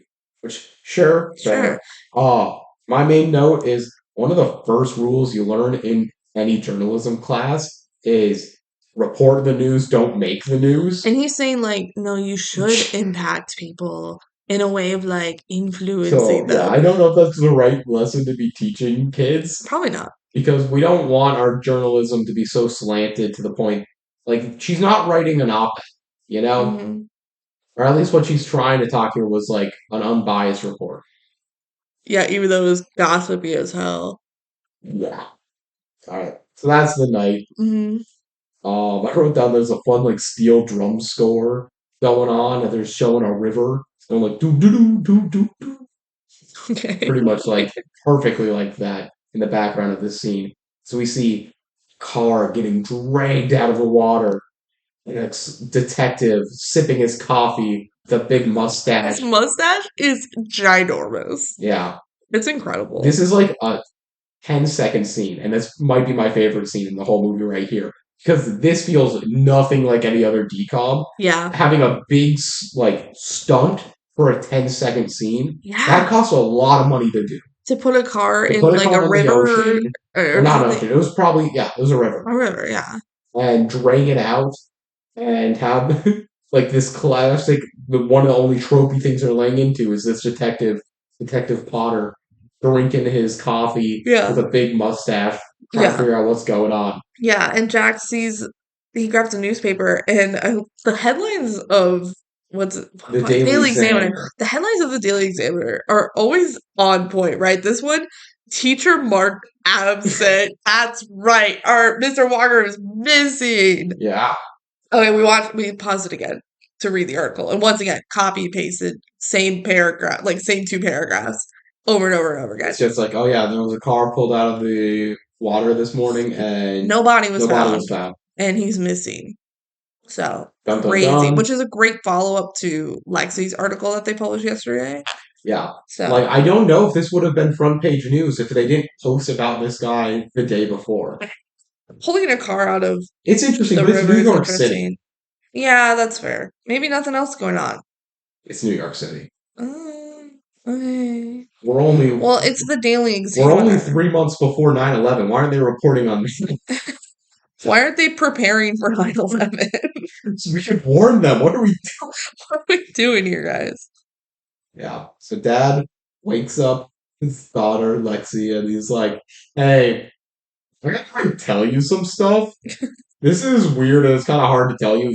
Your teacher, Mr. Walker, he's missing. He's gone. Yeah, Yeah. he's like, hey, this is The gonna be a hard day for you. the Daily Examiner called me, like not the New York Times, Daily Examiner called and was like, yeah, you should tell her this that he's missing. This is kinda weird. They found his car in the East River. His body hasn't been found. Sorry, kiddo. It's gonna be a rough day. I'll walk you to school. And then he doesn't walk her to Yeah. school. He Yeah. fully does not walk her, which No, it's is crazy. crazy. Yeah, the next scene we get is her walking to school, and her dad's not there. There's a bunch of camera people around the school, but Lexi is alone. I really thought when he's like, this is gonna be a rough day for you, I thought it was gonna be related to her article of like, oh, because you literally just wrote an article about him, so like this is gonna be hard for you. But he doesn't say that directly. Yeah. It's just like generic, this is gonna be a hard day because your teacher is missing, you know? Yeah. They like don't make that extra step, which is obvious. It's interesting. Yeah. That's the school. Again, there's a lot of cameras watching there. I wrote down two queens are working on their joint sleigh because Because the outfits, oh my god, Jen and they're like wearing black because they're in mourning Mhm. for their teacher. Yeah, no, she called Jen right after learning the news and was like canonically was like, okay, what are we gonna wear for this? Seriously. And like also Miss Stern wears black, which she's also in mourning. They're all just assuming he's dead, even though all they found was his car in the river. Like no body was found at all. So I would not just assume he was dead. I know but he's Mhm. also missing. So I guess that's part of it. Of like some kind of crime happened here. But oh my gosh, their black greeting outfits are incredible. Lindsay Lohan's wearing a beret. Like, I love it. Yeah, Gabe's filming them all and being like, hey, you know what's going on? It's crazy It's shit. crazy. And I think they're like, leave me alone, Gabe. I don't remember. Uh, Sometimes they like him. in class, Miss Dawson's like, they're gonna announce the next year dead, but she's for like saying, hey kids, I know it's like really weird right now with Mr. Walker's disappearance, but she chokes up and she can't say the words. Because she's in love with it. Yeah, and she can't react or anything, so all that's going crazy. And then she's like, here's the next career week speaker, and it's a taxidermist. And there's like taxidermy animals, and he's showing them how to taxidermy a fish live in class. Whose parent is this? He's like, put it in ice. Here's a fucking dead fish. Yeah. Let's taxidermy it. It's crazy. During this, the principal calls for Lexi in the middle of class and like, hey, can you come out here really quick? And she has to go talk with the police, Yeah. which makes sense. It makes sense. I feel like the dad could have been like, you just wrote an article about him. That's crazy. You better prepare yourself. But he doesn't say that. And he doesn't walk her to school. What is this dad actually doing? He's a reporter. My guess is that he just had to be pulled away for the big story or something, but they never say that. Yeah, Lexi meets Detective Potter. He's the mustache guy. Mustache guy. He's a very skinny chap with a big old handlebar mustache. Huge mustache. And I love it. And she's like, how do I know you're a detective? And he's like, here's my badge. NYPD. Yeah. This does kind of come back later. Kind of, but I feel like they don't point it out. No. We'll talk about it later. But he's like, yeah, so you just posted that article. So what can you tell me about, Mr. Walker and Miss Dawson? And she said, well, I was the only one that knew before the article came out that they were in love. Except telling my Jen. my best friend. Of course. Of course I told my best friend. Yeah. And then, she's like, I'm the only one that knew. And then she like publicized it for all of New York to see. Yep. But yesterday they broke up. Yeah. The way she's like, well, up until yesterday. Like the way she's telling it too is so gossipy. She's such a gossip. And like, she really is. Lean into it, girl. Yeah. And the way she's just like telling him everything. I guess why, like, no need to lie. But she's like, the police. Yeah. I don't know. To me, felt kind of weird that she's just spewing all of this. Where she's like, oh yeah, I overheard them. They broke up. Miss Dawson was very upset. And he's like, the detective's like, good to know. Which this is incredible information for the detective to receive. Like, oh, these two had a big fight? And now he's missing? Like, I need to talk to Miss Dawson now. Yeah. So. And Lexi said, yeah, you should talk to her. She'll probably be a big help figuring out what's going on. Also, get rid of your mustache. It's ugly. I wrote wrong. No, I think the mustache is incredible. Mustache is a great characteristic. It's a very modern trend, honestly. Yeah. For the mustache. Mustache has really had a comeback from 2002. I mean, 2012 hipster mustache was like a big thing. Yeah. It's had ways. Millennials loved mustaches. As like a joke. But yeah. So she's like, shave your mustache, bye. And as she's leaving, Miss Dawson comes in. Yeah. And Lexi sits behind the door, keeping it cracked, watching. Like, they show her, like, because they pass each other through the doorway, and Lexi's like, oh, grab the door. But of course she doesn't shut it all the way. I'm like, yes, girl, that's exactly what I would have done. Just, like, kind of pretend you're shutting the door, but leave it a crack open so that you can listen and know what's happening, because this is juicy. Dawson asks, did you find him? And the detective's like, not yet. And while this is happening, Jack catches Lexi spying. And it's like, Yeah. hey, Like, what what are you you doing? And doing? she's like, shh, they're talking in there. Shut up. Let's listen. And basically, the Detective Potter's like, figures out that Dawson was lying about it not having a fight the day before based Yeah. on what Lexi He's said. like, didn't you just have a fight yesterday? Didn't you just break up with each other? And he goes, you're going to have to come to the precinct with me. We got some more questions. She's like, I guess I have to lawyer up. I guess I'm gonna have to call my lawyer. Yeah, he goes, do you mind coming down to the station for further questioning? And she's like, I need to call my lawyer. Which is very suspicious. Mm-hmm. But also, we know she hasn't done anything wrong, so it's like, yeah, you have a right to a lawyer. Yeah. Like, this looks bad on you right now. Call your lawyer, girl, even though you did nothing wrong. You know your rights.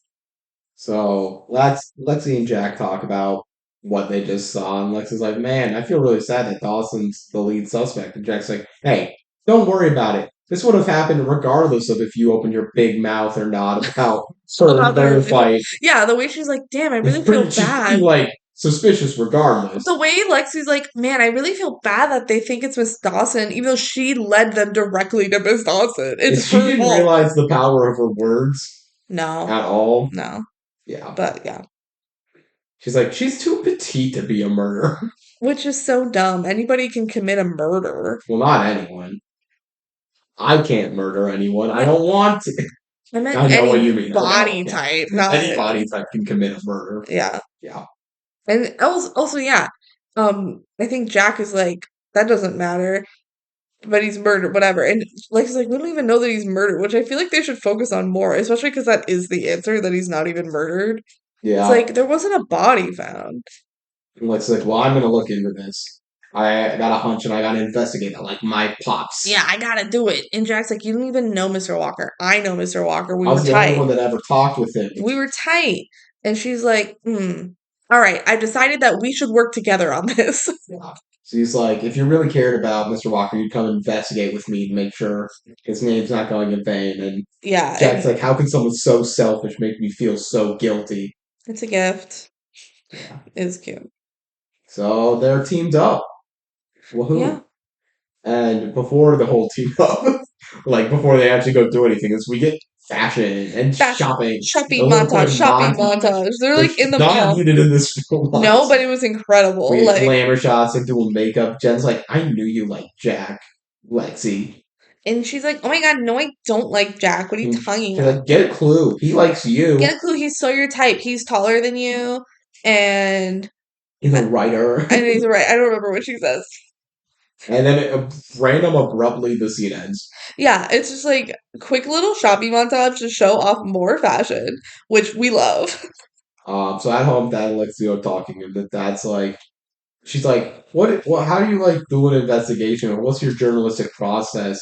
How Hmm. would you investigate the Mr. Walker Yeah. case? Hmm. And it was like, well, good reporters go like a lot like detectives. You gotta go look at the background case, go investigate like who he is as a person to figure out what his motives are, where people might be coming for him. Yeah, she's like, isn't that what detectives do? And he's like, well, journalists do that too. Yeah, you gotta do your own investigation, not just trust the police. Yeah, you can't trust the police for everything. Yeah.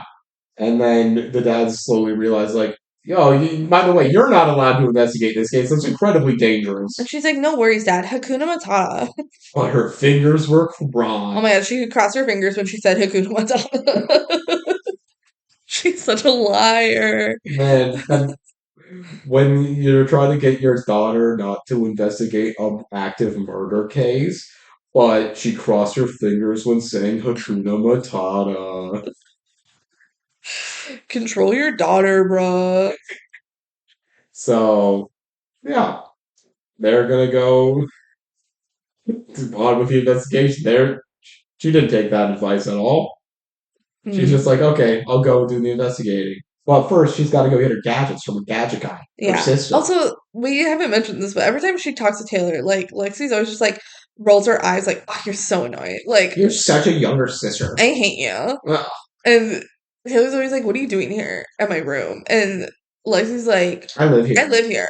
What are you doing? You're annoying." Oh, like, See, it's super. is this not what your relationship with your sister is like? No, Courtney never asked permission to come in my room. She would just go in and steal my shit. Yeah, rant about it. Yeah. Why did you steal my socks? Go off. Stop stealing my socks. Was it just socks? That was the thing I was most upset about. I think you're losing empathy. Do you know what it's like to not have socks, Benji? Because your sister stole them all? I do. So Taylor's like got a bunch of spy stuff in her room, and she's like, "Here's all these gadgets that are gonna help us later. This is like a hidden mic device that lets you listen in to something happening in a different room." Uh-huh. Which is crazy to think of being like technology when there's so like 100 different ways I could set that up with the equipment in on this table right now. Yeah, just a microphone. Yeah, I like the watch walkie-talkies. That was cool. That's very secret agent. yeah. Um, But like she actually doesn't get any of the equipment here. we thought, like, at least I thought that she's gonna go in and be like, "Can I borrow these?" Or maybe she would steal them. But she's like, "Where do you get all this stuff?" And her sister's like, "Oh, there's a corner shop, the Spy Shack or whatever. Yeah, You can just or a buy spy it. shop. Yeah, just go down there. You can buy it." It's like, okay, cool, buy. So then she Yeah, just goes to the Spy Yeah, Shop. Jack and Lexi are just at the spy shop, and they're like, "Well, let's go get some stuff." And Lexi finds these rear view glasses that have like a camera on the back of them, so you can look behind you. How does that work at all? The front's like a screen. It's like a Google No, I know Glass. that, but like, where's the camera? And the back knob of the glass. Does your hair not cover it? You just make sure it's not covering it. I guess. I don't think the design in the movie is actually realistic, but they definitely can make those, and they could make it for the current day too. Yeah. I think the writing wise though, the reason they have him go to the spy shop instead of just getting the gadgets from Taylor is because Jen and Gabe come in. Yeah. And it's like Which, this why are weird Jen and Gabe here? Yeah, it's like this They weird confrontation thing. And she's like, "What are you doing with him?" And she's like, "I'm working with Gabe on the case." And guess what? He lives across from Miss Dawson. I was gonna say Miss Walker, Miss Dawson. So actually he's useful. Yeah. It's just weird how they run into each other. It's like, oh, what? Why didn't we talk about this? And so, first off, I don't know why they're at the spy shop unless they're trying to track down I think they're Lexi and Jack. No, I think they were there to get the spy Spy. camera. Okay, fair enough. But they basically all are teaming up now. It's a Yeah, four-person gang. they're a team. Because Gabe knows cameras and lives across from Miss Dawson, so he's useful now. And Jen is the best friend. Yeah, So she's obviously it's included. obviously. And the other two we already know. She does nothing actually for the plot of the whole movie. No, but she's Brenda's song. But She's I'm amazing. cool that she's here. Well, the other three each contribute to the case. And she's just And there. she's not a detriment. No, it's nice to have another body. And it's like Lexi needed a best friend, I think, Mm-hmm. to hype her up. No, there's several reasons why, like, movie plot wise, like, construction of a narrative, it makes sense. Yeah. But she doesn't do anything to help hmm in the movie, which is interesting. Yeah. So, She doesn't bring anything to the table. yeah. Gabe, like, gets the camera, but the rest of them, everyone, all four, goes to Lexi's house, and they're gonna regroup and come up with a plan. Yeah. And Jack walks in, he's like, whoa, so this is how the other half lives. Yeah. He's like, everyone's rich here. I'm not rich. Yeah. But he doesn't say that out loud. But you can tell because he's wearing a shirt that says Navy. No, I thought that was on the next day. That's not all the same day. They have multiple days. They do have multiple days. This might be the same day. This might be the same day. I thought it was the same day. I think it is because then they go to the subway. Yeah, there are multiple days of this plot, but Uh-huh. I think this is still the same day as the Navy shirt one. Okay. Yeah, but there are multiple days. Yeah. Okay. Gabe's filming the meeting, which is just like admitting to a crime in a lot of ways, but go off, King. Uh-huh. And they're just like, okay, we got to figure out clues. What's going on? Get a clue. We got to get a clue. Let's get a clue. We're gonna put two people on Miss Dawson, go and film outside her house. Uh-huh. So let's go and see if we can get any clues. Whereas two people are gonna go stalk out Mr. Walker's place, see if we can figure anything out there. Yeah. And Jen's like, I can't go on the subway to go to Brooklyn. Yeah, she's like, I want to call a cab, and Jack is like, there's a sports game, so we wouldn't like. There's gonna be so much traffic. Let's just take the subway. And she's like, I'm gonna call the number. Oh, I keep forgetting the number.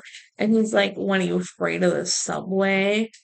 And she's like, No, I'm not. I take it all the time. Yeah. So Jen like passes out from not wanting to Oh, go yeah. Jen's like, here. Ew, I can't do that. So she So goes with a Lexi game. is gonna go, and Lexi's never done the subway and gets really scared about it, but it's the only way they can blend in. No, it's the only way. It's the fastest way to get to Brooklyn. Yeah. Also, she's like, He also Brooklyn? says it's the only way to blend Oh, in. really? Yeah. Oh, right, because she would be in a super fancy rich car. Yeah. Yeah, yeah, yeah. They would stick out. So they're blending in, they're taking the subway, they're going to Brooklyn, and Lexi's like, Oh my God, Brooklyn? Ew. I don't want to go to Brooklyn. Ew, that's where like poor people More live. people live in Brooklyn. And Gross. Jen's like, I can't believe you're doing that. I You're would so literally brave. die. Yeah. Yeah. So So we get to see Gabe and Jen. They're working on the spy camera. They set it up on the fire escape outside Miss Dawson's window. It's very obvious there. He barely moves a plant in I front know of he it. like kind of was a plan in front of it, but it's not covered in at all. Yeah, Jen's like grossed out by the fire escape. She's Because she's pretty rich. prissy girl. um, and yeah, they just sit there watching the security footage. They look around the house, and Gabe's like got hundreds, maybe thousands of videotapes Yeah. around, and like Jen picks one. I was like, "This is your birth." He's like, And, yeah, my dad started me early on videotaping. He just videotapes everything and keeps it as physical tapes because that's what he had to do at the time. yeah, So kind of creepy. it's kind of weird. Yeah, but nothing's going on in the house, and we like watch an empty room for like a minute, and they go, "Maybe she's not home yet," Yeah, I and guess they're she's just not home. watching. It's a very exciting show. I wonder how long they had to sit there. Yeah.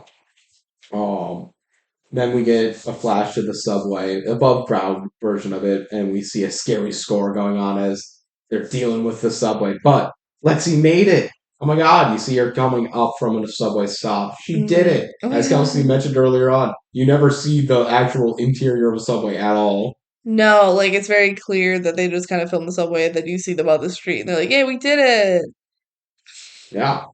And she's like, Yeah. wow, this is crazy. Brooklyn's like a whole nother Wow, world. these people are like dressed poor. Like she's looking around at the outfits, just not as glamorous as Mhm. Manhattan. I'm assuming that's And where she she brings lives. out a big map and is trying to figure out which way to go. And Jack's like, we can just go this way. I know the way to his house. Yeah, she's like, the map says this way. And he's like, first off, it's upside down. Second, I know where he lives. Don't need to worry about that. So she throws the map away and they go. Cut back to Gabe and Jen, and Miss Dawson's home. Huzzah! She puts on an exercise tape, and now she's just doing She jazzercise. walks into her apartment and within seconds of walking in, turns on an exercise tape and starts like This is doing these presumably dance after moves. answering questions at a precinct about a murder. Oh my God, you're so right. She's like, I gotta start my jazzercise. Like, And she starts dancing. And then Brenda Song's character is like, oh my God, I love this tape. And also starts doing the weird dance. It's not a good exercise tape, by the way. Like, the moves are so weird. Gabe's like, are you crazy? She might be a murderer. You're gonna dance along with her? It's like, yeah, this is a great exercise tape. It's bizarre. With would you stop watching a dance routine exercise person if they were a murderer? What do you mean? Like someone doing an exercise tape or someone who made the I would say exercise? something made I think that's the more interesting question. Like, probably, unless it's just such a good workout. I'm like, well, this is benefiting me and I don't know, but I also would want to support them. Like, do I just have it on DVD? Yeah. Yeah, it's physical media. If I really loved that exercise, I would probably still do it, but otherwise, no. Why? Is that bad? I just think it's funny because that's like the moral quandary that Gabe's trying to push. I'm like, isn't that bad to dance along to a murderer? Yeah, I mean, I wouldn't buy it after the fact. If I already owned it, Mhm. or is it like kind of like watching a true crime podcast or documentary or something where you're like, this was the murderer.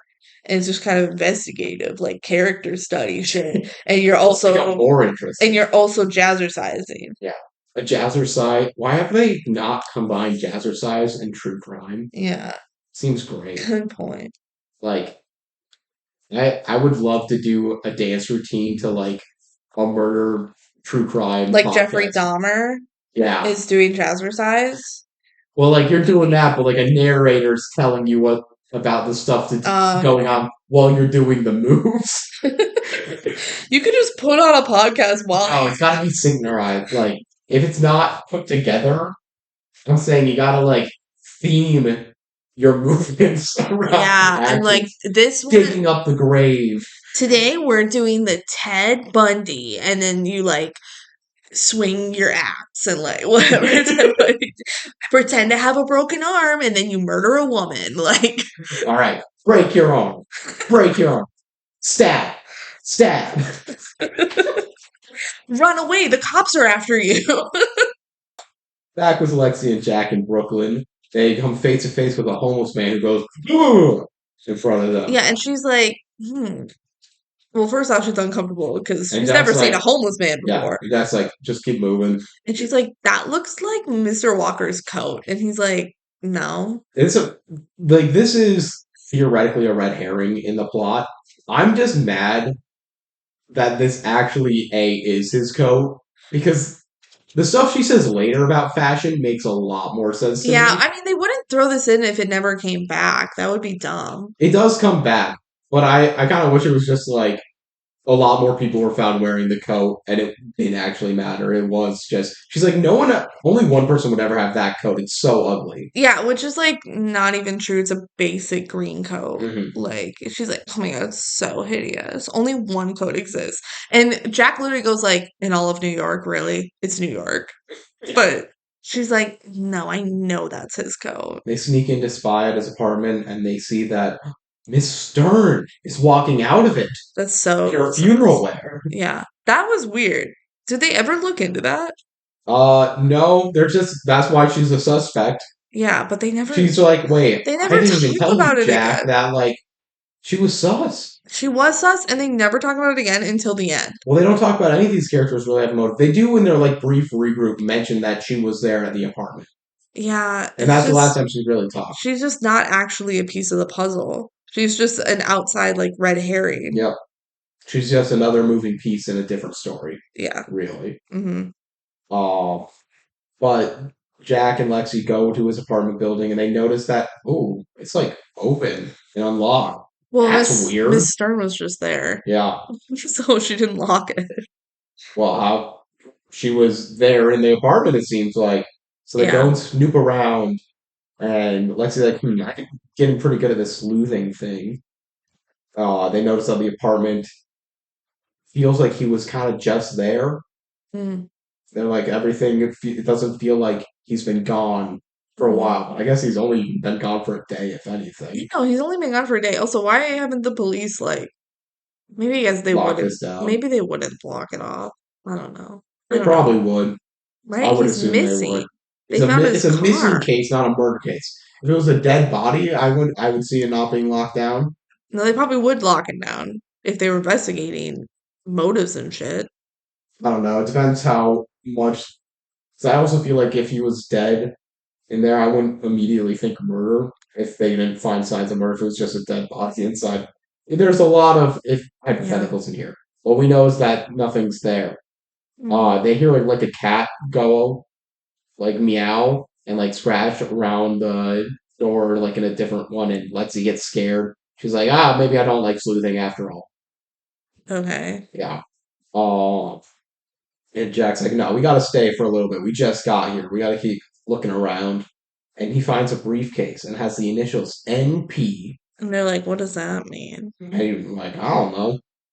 Um, Lexi continues to snoop around and she slowly opens a door and it has a mirror on the door. And when she opens it behind her, it's a vampire. It's Bob's got a date with the vampire. This is the one shot where it's all like, that looks like the vampire. And you're like, yeah, that is him. So he's also there. Whoa. Yeah. That was crazy.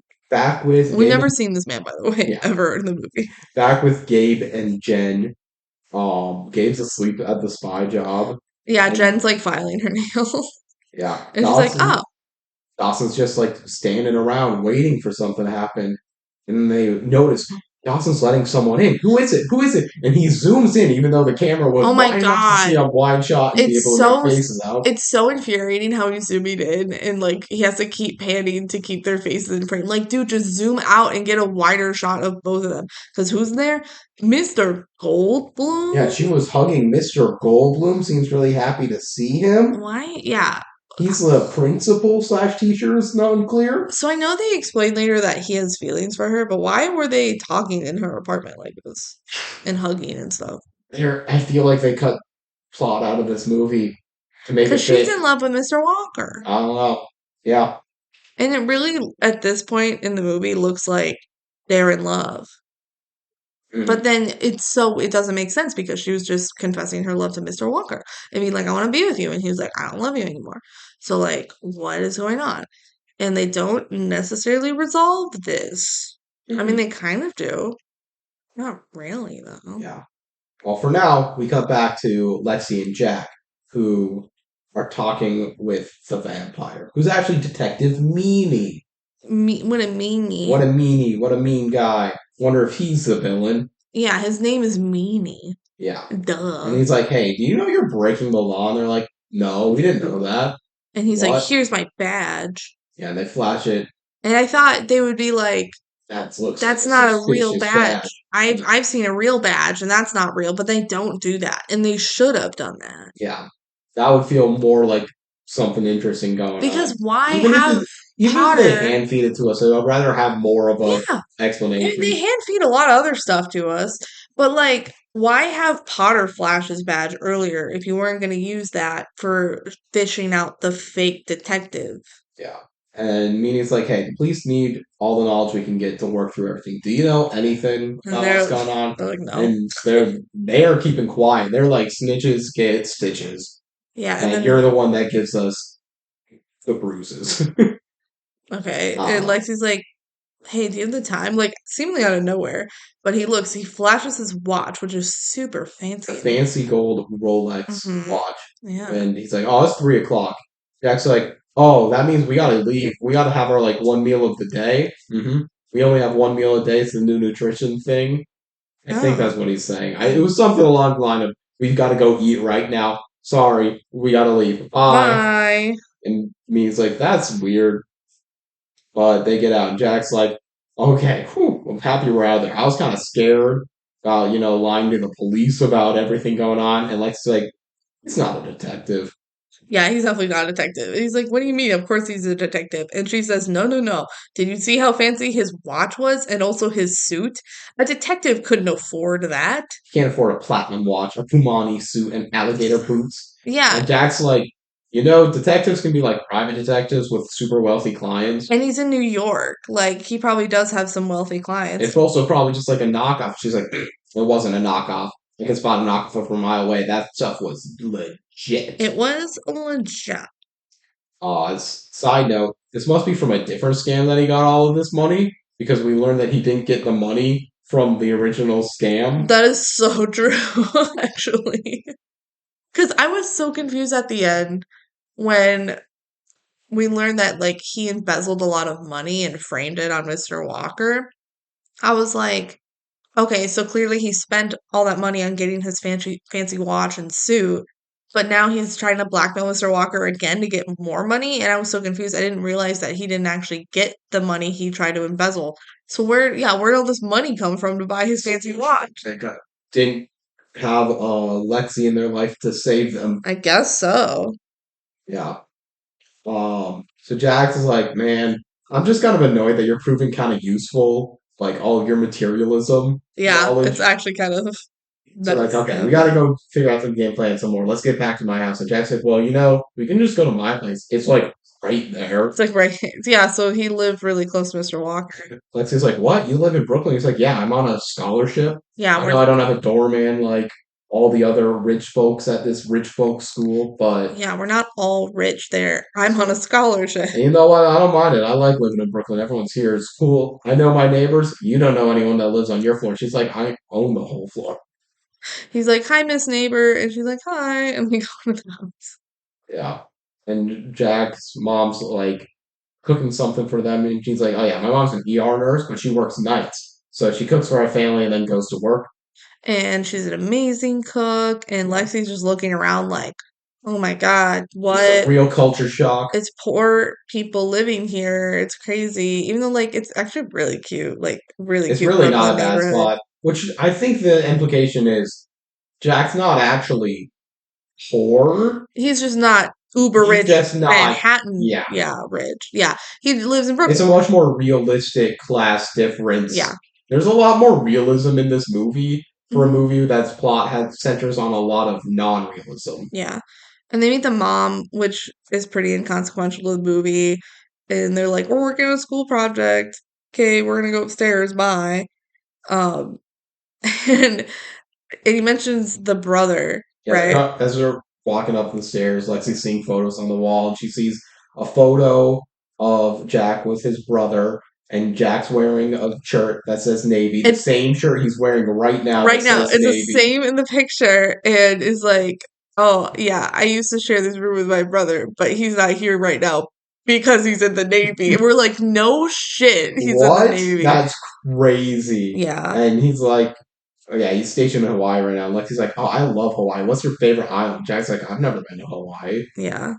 Just like, oh, okay.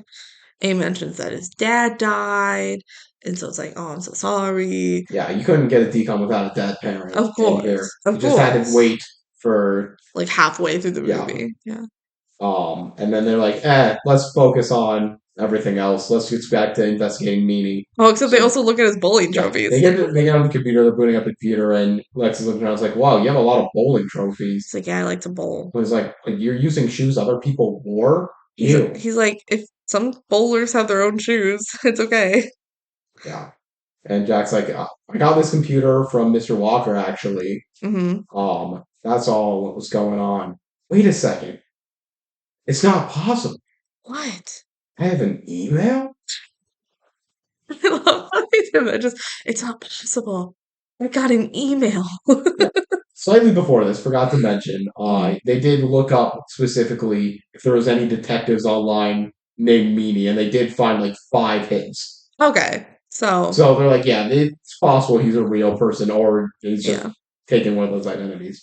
But Lexi's like, back on the email, well, I know it's unlikely, but you have to have some friends who can email you. yeah. She immediately claps at him, like, Yeah, he put himself right in harm's way. yeah. But the email's from Mr. Walker. It's a letter of recommendations for him to get the scholarship again, but it's Hmm. dated from 4 days ago. So weird. And they're like, wait a minute, since this was his computer, boop, boop, boop, bop. Oh, look, it says here in the computer that it's registered to Nicholas Petrosian, NP.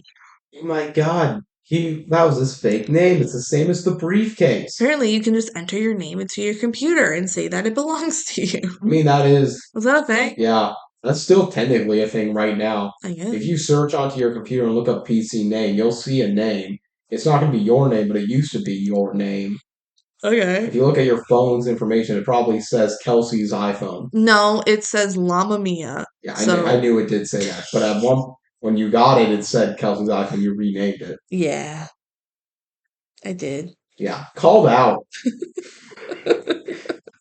Back at the spy cameras, Goldblum and Dawson are still talking, and Jen and Gib are like, okay, what are we gonna do? And they get Lexi Yeah, pages them a like, all right, let's pager. meet back up, figure out what's going on. So they leave the camera running in case anything more happens. Hmm. Nothing more does happen. No, no, because later they're like, we looked at the footage, nothing happened. Yep. So the group all recaps all the clues, and they're like, we don't know what any of this actually means. Their clues at this point are the Sturm was outside the apartment building, homeless guy has the jacket, Yeah, Nicholas Petrosian is his real name or fake name. yeah, Detective Meany was rich and that is suspicious. yeah. Miss Dawson and Mr. Goldblum were like dating question mark. And they had the letter of recommendation that was like written 4 days ago, but wasn't sent until like right then Yeah. or And something. that's where it's like they have a lot of interesting pieces, but they don't really do anything with these. Yeah, they just kind of keep going through the motions. Yeah. Um, so So they all try and throw out their theories. They're like, did Mr. Goldblum and Miss Dawson conspire to kill Mr. Walker. Um, Maybe. did the guy who has his jacket just murder him for the jacket? That's a really boring answer, but okay, yeah. And then Jack's like, "Oh, I found this like news article in the 80s about a Nick Petrosian in Arizona. He was charged with fraud and embezzlement." And yeah, he died back then. Wow. So, So maybe he faked his death. His mom's in New York. Let's go pay her a visit. this is But the biggest thing that they got. It was like, "Oh, he has a mom here. Let's go let's find go her. look, yeah. Let's go find her." But before that, we got to get to the next school day because they actually remember progression of time has to happen in this movie. Yeah. Oh my gosh, I love this scene because Jed is just like at their lockers She's and going blah blah blah. blah blah Girls, blah. girls, girls. Glitter, glitter, glitter. Glitter, glitter, glitter. Girls, girls, girls. Hash, bash, fashion. And while this is going, it's la la. What's the scene from Lego Movie? Blah blah blah. Backstory stuff. Like where you're not paying attention. Yeah, it's like she just starts having an inner monologue as Jen is talking, as she's looking at Jack, and she's like, "Wow, I really underestimated Jack. Maybe I have a crush on him." As Jen is continuing to talk, it's so funny. Yeah. Meanwhile, Jack does come through and goes, "Hey, I found Mrs. Petrosian's address." And I'm like, "Wow, that's crazy. How do you do it?" It's like, "I used my Brooklyn education. I just looked in the phone book." Yeah, it was listed in the white pages. So like, okay. And then Jen's like, "Oh my God, Lexi, you have a crush on him," Yeah. when he's gone. And she's like, "No, I don't. Shut up." Yeah. So the crew, I wrote the whole crew. I'm like, it's actually, no, it's just Jack and Lexi. Yeah, I think it's just them. They go to a Russian neighborhood in Brooklyn. Russian. Yeah. Okay. They got Russian lettering on the walls. Petrosian is a Russian name. Oh, okay. I just didn't pick up on that. Yeah.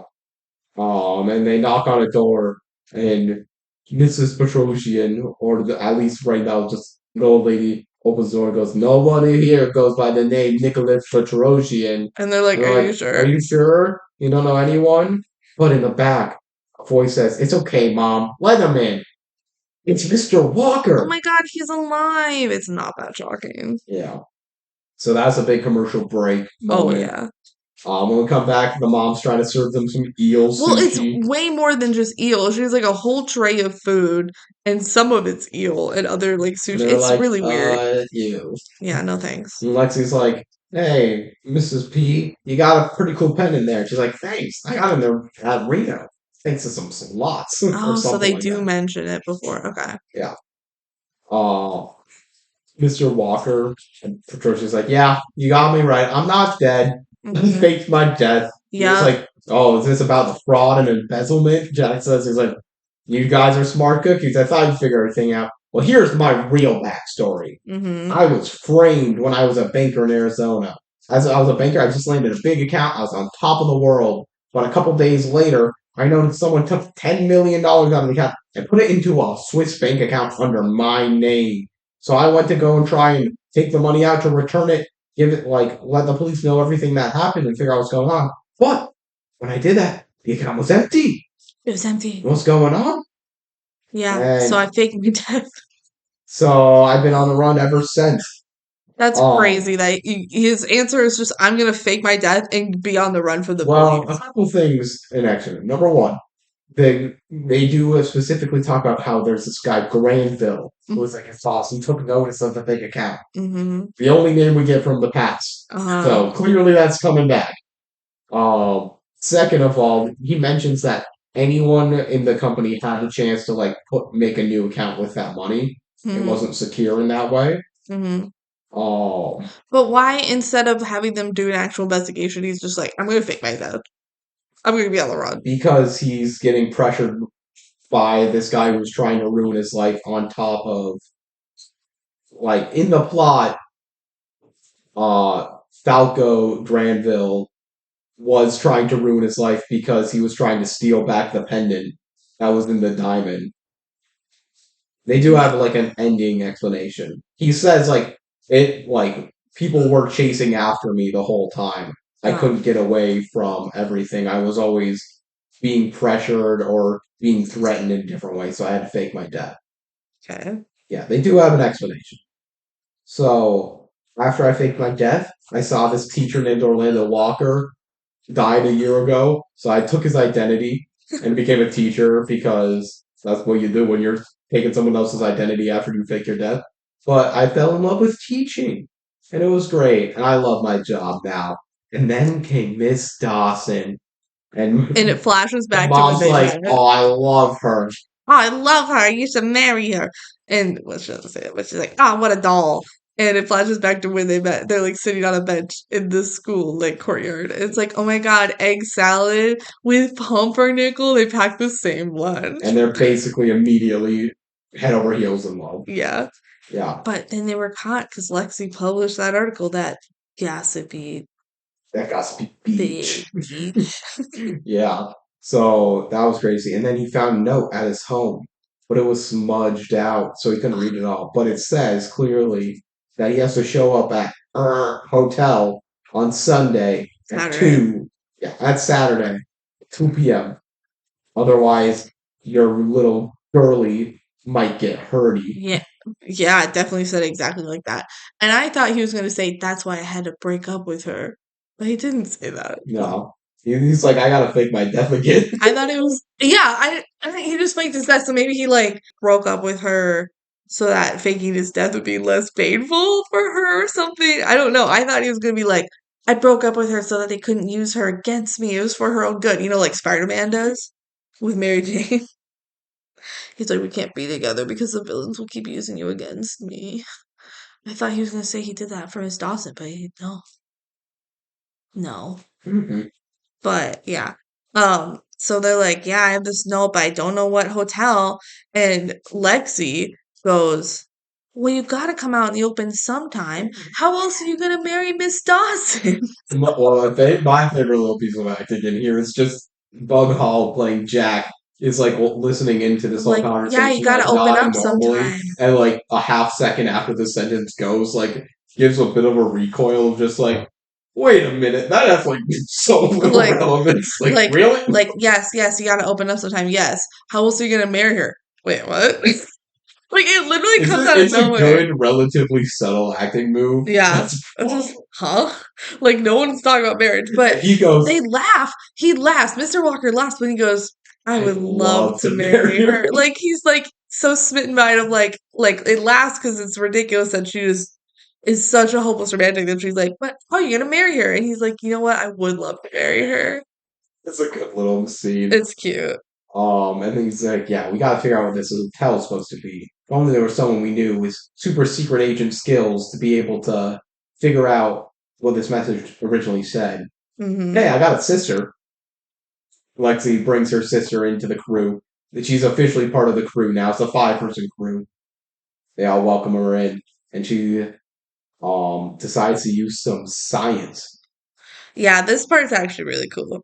This is I was calling it in here, and this more niche reference, just like in the Ace Attorney games when you're doing an investigation and you're doing the science stuff. It's what's going on. They make the whole room black light, and she dabs some Yeah, liquid. she literally like has a remote or something or flips a switch and the whole room becomes blacklight. I'm like, when did you install this in your house? Like, that's Her life insane. is crazy. I mean, they're Taylor's a rich as very hell. interesting person. Yeah, they have the money to do it. So she's just like, yeah, I just installed it so it could be blacklight. And she like puts this powder on and then the blacklight, and then you can see the original writing of like Yeah. what's missing. It's really cool. So they can see the name of the hotel. And I found out, oh, it's supposed to be the Fairmac Hotel. Yeah. And the dad comes home and it's like, oh, flip the switch back to normal lights. Hey, dad, Yeah, and we're just they're dancing. all dancing because they were just celebrating. It's like, oh, this isn't suspicious They're at like, all. doing Y'all are a just weird kids. we're just doing a dance class practice thing. And it's really awkward. Dad's like, okay, I'm gonna go. I have a big like article to write tomorrow, Hmm. so bye. So the kids all get prepared for their stakeout. Then they're starting to dress up for that. Um, Lexi goes for her breakfast really quick, and she's like just gonna grab a bite, but her dad stops her and says, "Wait a second. Take a look at this article, and he has the Daily Examiner again, and the headline is "The Teach is a Leech," Hell yeah, I love and he's like, this "Wow, headline. Mr. Walker was a wanted embezzler from 1987. This is crazy. He's still missing." Um, Lexi's Leslie's like, like, "Okay, whoa, cool. that's He's still not found, crazy. right?" And he's like, "Yeah, great. Okay, I gotta go." Yeah, crazy. Okay, bye. And And that's Taylor's like, wait, take my wrist walkie-talkies for your mission. And she's like, thanks, Taylor. I think I'm gonna keep you. I like you now. And I wrote down, based on what I could find online, this is roughly the moment where you get to pick which ending you have. All right, because they just go to the hotel now, right? Yeah. Yeah. So pick which ending that you want of this podcast. You have either this one, or you can just stop listening right now. Bye to everyone who stops listening right now. All right. Thank you for deciding to keep listening on. You have to listen to the very end. You It's can't leave required. now. There's no other exit points on this train. You keep your hands and arms inside the vehicle at all times. So go get in a cab, and all of them are wearing black stakeout Oh gear. my gosh, See Jack, I love Dave, that and shot. Jen. The shot of them all like walking out in slow motion in their like Matrix spy gear. One thing this film does really well is these kind of B-roll small footages. Because again, I mentioned like having the investment that they did to make a scene of pulling a car out of the river, Yeah. having these smaller moments, all these fashion montages that aren't plot critical, but Hmm. are really nice additions to the film. Hmm. It's probably the best thing this film has going for it, in a film with other good things going for it. Yeah. So that's cool to see. Hmm. And we just get a long montage of just them slaying. Hell yeah. The four of them are all looking good. And Mr. Walker is a part of that crew now too. He's not wearing black, he's wearing like brown. Like a trench coat. Yeah. And they go into the Fairmac Hotel, and they definitely don't look suspicious at all. And this gear doesn't make them, it makes them stand out, it doesn't make them blend in. Oh yeah, they definitely are standing up. So some old ladies go, my kids are up to no good. Yeah. So Mr. Walker is just waiting on the hotel lobby, and the clock in the hotel rings. It's 2 o'clock, and they're like, okay, places everyone. And suddenly people start showing up. They're like, oh my god, who's it going to be? Miss Dawson shows up at the hotel. Oh And my Lex is like, god. no, I left her a note saying to lay low. Why is she here? Yeah, apparently she did try to leave her a note. Yeah. And Mr. Walker like gets up like he wants to go talk to her, and she goes, "No, Mr. Walker, don't do it." So he doesn't. Yeah. And then Mr. Goldblum comes in the hotel. What? Oh my god. And then the homeless guy who's wearing the coat Holy runs shit. into the hotel. Why is everybody And some here? security goes and starts chasing after him. And then Mrs. P comes into the hotel. Mr. Walker's mom. What the fuck? What That one why makes is she no here? sense. She's just like, I want to be involved too. And then Miss Stern comes in, the What? superintendent. Holy shit. Oh my god. Everyone seems to be here. Oh my god. This is crazy. Even Detective Meanie is Detective here. Meanie's here, but he actually walks up to Mr. Walker / Nicholas Petrosian. He goes, Petrosian. Whoa. And Mr. Walker / Petrosian looks up and he goes, it's you, Granville. Oh my god, his old boss. His old boss. Holy shit. Yeah, he's shocked about it. He said, I never thought you were dead, man. Yeah, I knew you faked your death. And Granville's like, why are you still messing with me? He's well, you're an easy mark. You're an easy one person to put the blame on. yeah, just give me what belongs to me. Yeah, give me what belongs to me, and I'll let it go. And Lexi's like, wait, try and trap him here. Don't let him get away or do anything. And he says, what if I give you half of what you're talking He's like about? stalling. Because he's like, I don't actually have money in this briefcase. Yeah.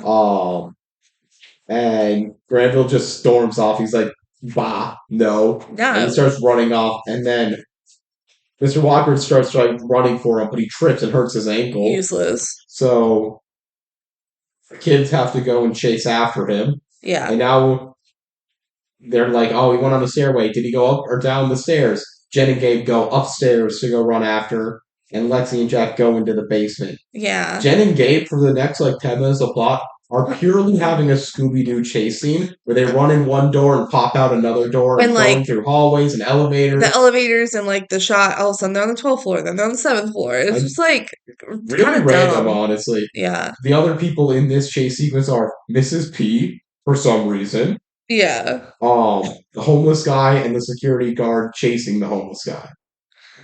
Yeah. Well, yeah, there's a security guard going after a homeless guy. We're like, what does that have to do with anything? Well, that one actually kind of makes sense because if you were a security guard in a Well, from the hotel, movie. well, from the movie, it makes In nothing. universe, it makes sense of this guy trying to get the homeless guy, sure. But why are they showing this in the movie?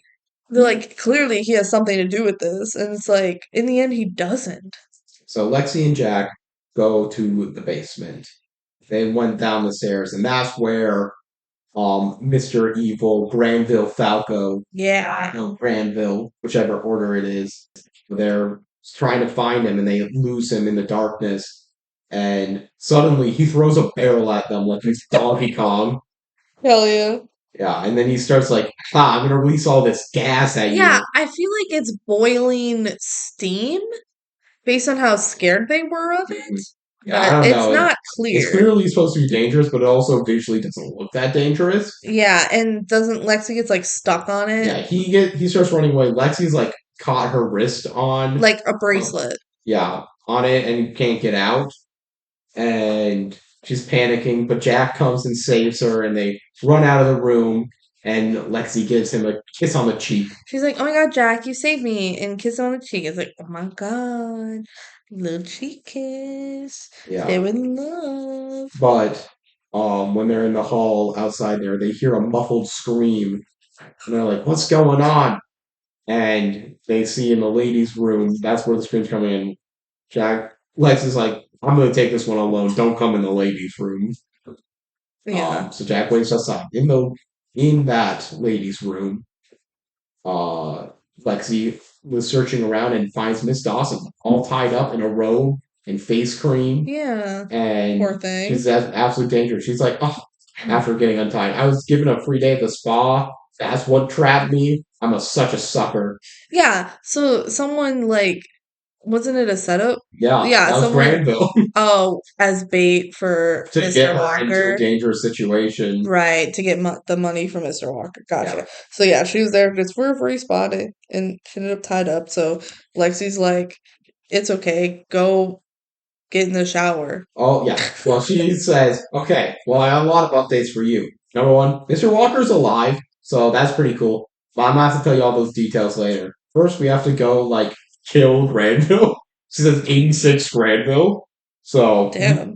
and then he's the true culprit of all this. But first, I gotta hose you down. And she shoves her in the shower and turns it on, and we see her go, like, Yeah, that was weird. it's like a really random extra 5 seconds that they could have easily cut and the whole film would have flown better. Yeah.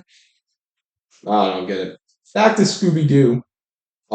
Jen and Gabe are just going through their whole shtick, but it ends as the homeless guy sneaks down into a conference in the conference hall and he takes off his coat, Yeah, he takes walks off his like beard. he walks up on kind of like a stage in front of all these like kind of reporters and people sitting in chairs, Mhm. like a conference. Including Lexi's dad. Yeah, including Lexi's dad. And he takes off his coat and his like beanie and whatever. And he's wearing his suit and he's like, "It's me, the city I'm the city councilor." councilor.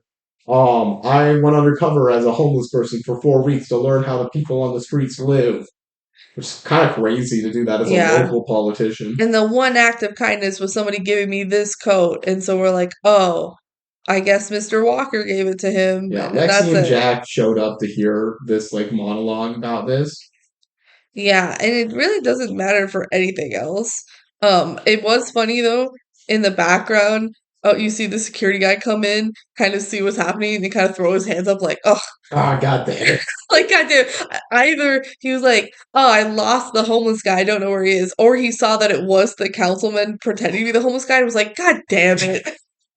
That's my take on it. So funny, like, why was I even chasing him then? So Lexi and Jack go back towards the lobby, but the dad realizes that Lexi was there. So Yeah. he's So I spotting that. guess this was a reason for her dad to be there, even though he It's doesn't a really. reasonable enough reason because he was going like there were some name drops of city councilors doing something. Yeah, no, it's fine. It's just like, why does Lexi's dad need to be here at all? Just to see her be a Yeah. badass, I guess. But again, my problem with the plot is not its logic, because logically everything actually does tie out. It's just the fact that it's too straight. The path is straight. The path is straight, and you have these little nuggets. Usually, like in mysteries like these, when you have a bunch of different pieces of the Stuff puzzle, is going to be more intertwined. yeah, they impact each other more. And this one, it's like the coat and the homeless guy being the councilman didn't impact anything. Miss Stern didn't impact anything. Mr. Goldblum didn't He impact didn't anything. impact anything either. The only thing that's impacted is the actual villain, and that's it. Yeah. Like, he was manipulating the core piece of the puzzle. And the only way, like, the way they solved the puzzle was just finding Mr. Walker Yep. and then And that's figuring what out my what problem with the hotel. plot Yeah, is. I just feel like it would have been more interesting if they were more ambitious with it. yeah. Mr. Troshian sitting at a table in the lobby. Granville's out running in the lobby. This is where like everyone's kind of getting back into that lobby center area. Mr. Walker reunites with Miss Dawson, and they have a cute moment. Yeah, they And reunited. they're in love. Yeah, it's really They're cute. very smitten. I don't know how they were able to hide this relationship until Lexi caught it Yeah, and published it to everyone to see yeah. on a public newspaper. This movie's kind of crazy when we think about it like that. Uh, Meanwhile, hotel security comes and he's like, "Hey, what are you kids doing?" And they're like, Miss Petrosian right here. This is our grandma. We're having tea with her." Wink, wink, yeah. nudge, And nudge. she's like, yeah, for So sure. they're sitting down there, and Lexi uses her rear view glasses that she bought at the beginning of the Thank movie, God these came back. and she goes, "Wait, I'm gonna look behind me, see if I can find what's happening. That's Granville right there. Jack, turn Yeah. around, go get him." And Yeah. Jack, So he sees a Kate on a cart and he pushes the well, Kate cart. it's two people carrying a cake, Oh, that's what it and was? he pushes a cart into those people, Ah, and that flips the cake into the air, and it lands right on Granville, who gets gooped to all of hell. course. And he knew that would happen too when he Yeah, pushed the cart. Of course it and did. he falls on the ground, and suddenly we hear freeze, and it's the real policeman, Mr. Yeah. Mustache Guy, sadly without a mustache. I know. And Lexi's like, he looks so much better without the No. mustache. No, he doesn't. I miss the mustache. Yeah. Also, when the cake was in the air, everyone in the entire building was going, "Oh!" That's so I like funny. this a small moment there. Yeah. And then we get like Lexi kind of narrates like in freeze frames. Is it a freeze frame? It's a Or a very shot. it's like small shots of like all the characters Yeah. moving. And But notably, this is not the end of the scene, which is no, really weird. she's like, all right, so let me just recap of all the little pieces that we get. Because honestly, they probably edited this in because we had no explanation They of went to anything like a else. test audience and went like, "What was What? all this about?" Yeah, so she's like, it pans over to Miss Stern and Mr. Walker, and she's like, oh yeah, Miss Stern had a crush on Mr. Walker, and so she was jealous, and that's what she was talking about. And also, Mr. Goldblum had a crush on Miss Dawson, and he was rejected, but now they're together and they're in love, so it's totally fine. And I guess like everyone else too. Does she talk about anyone She else? doesn't. I think she says like Miss Petrosian is right here. Like they're getting Granville Falco. That was the main guy. Yeah, and It's she's like like, very basic stuff. Those were the people that we didn't know their yeah. ends. And she's like, there's a detective without his mustache. He looks so much better. And also, oh, here's my dad. He's pretty shocked that I'm being a Wait a girl second, boss. my dad's here, Yeah. and everyone that we were just talking about runs and sees Mr. Cake, Detective Yeah. Meaty / Falco Granville. So they're like, arrest him, but then they're like, uh-oh, Mr. Walker, we also have to arrest you because we saw that you wanted for embezzlement and you faked your own death. Yeah, I don't think the statute of limitations is up on that, buddy. Yeah. And they're like, no, he was framed. And they're like, well, you can't prove it. And Lexi goes, "Wait a second, Mrs. P.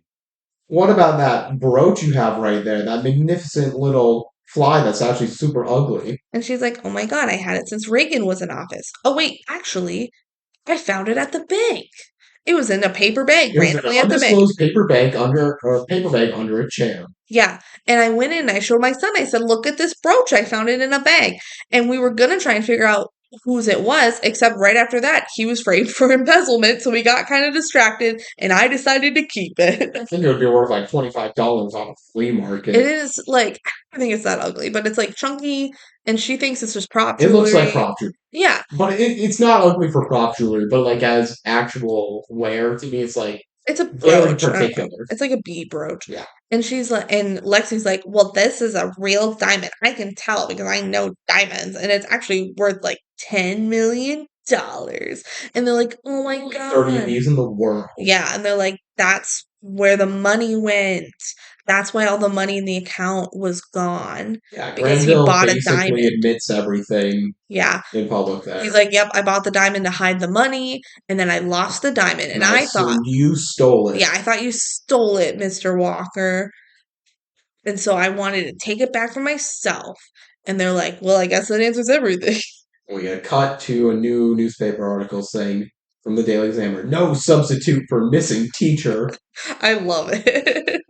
Yeah, and it's a photo of all the kids with Mr. Walker. Mhm. And then we hear Miss Dawson talking to Lexi. It's like, hey, congrats on getting your article on the front page of this newspaper. Yeah. She's still a student. They ran her article. Oh, yeah, that's crazy. Yeah. I thought she was just commenting like her picture. It was her No, article? it was her article. That's dumb. Well, reading that article again when it was paused, it's the most basic fucking article ever. And they just copy paste. But She said, I whatever. guess I should have you be in my career week. Ha ha ha.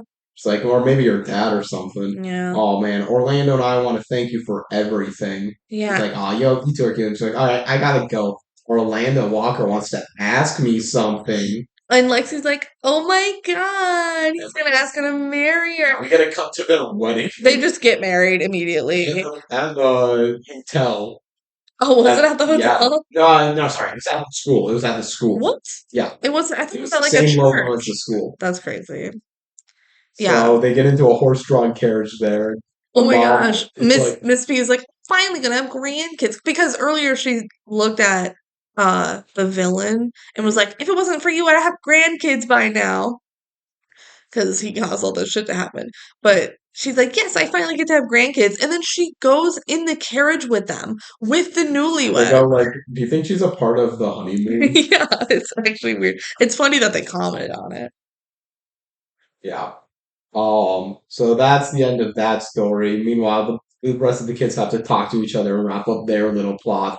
Yeah. And Gabe's still filming them, and they're like, "Sorry, Gabe, that someone else filmed like aired a TV version of this story before you." He's like, "It's okay."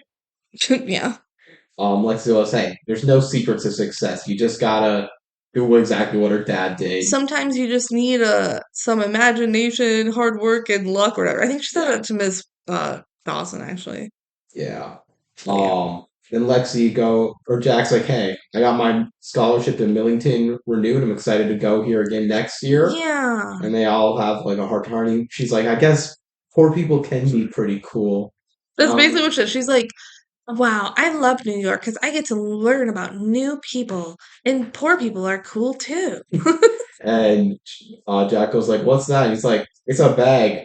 Get a clue. I was shopping. Yeah, he's like, what is paper bags like the new fascist now? And she's like, get a clue, Jack. I was shopping.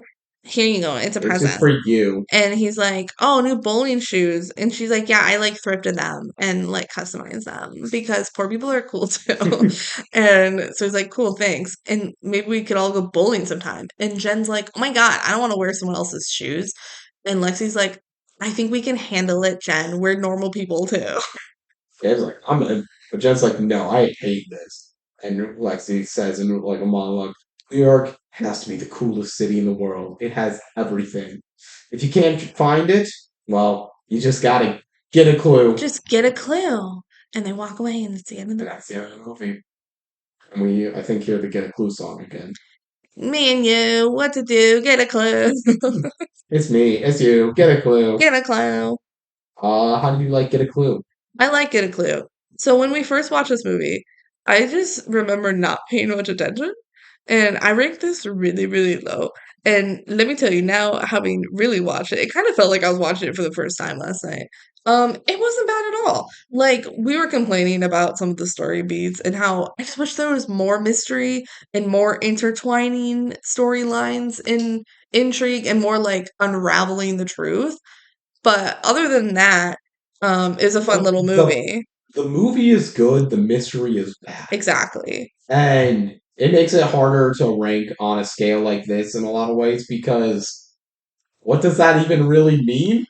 Yeah. Like, how what am I trying to judge everything on?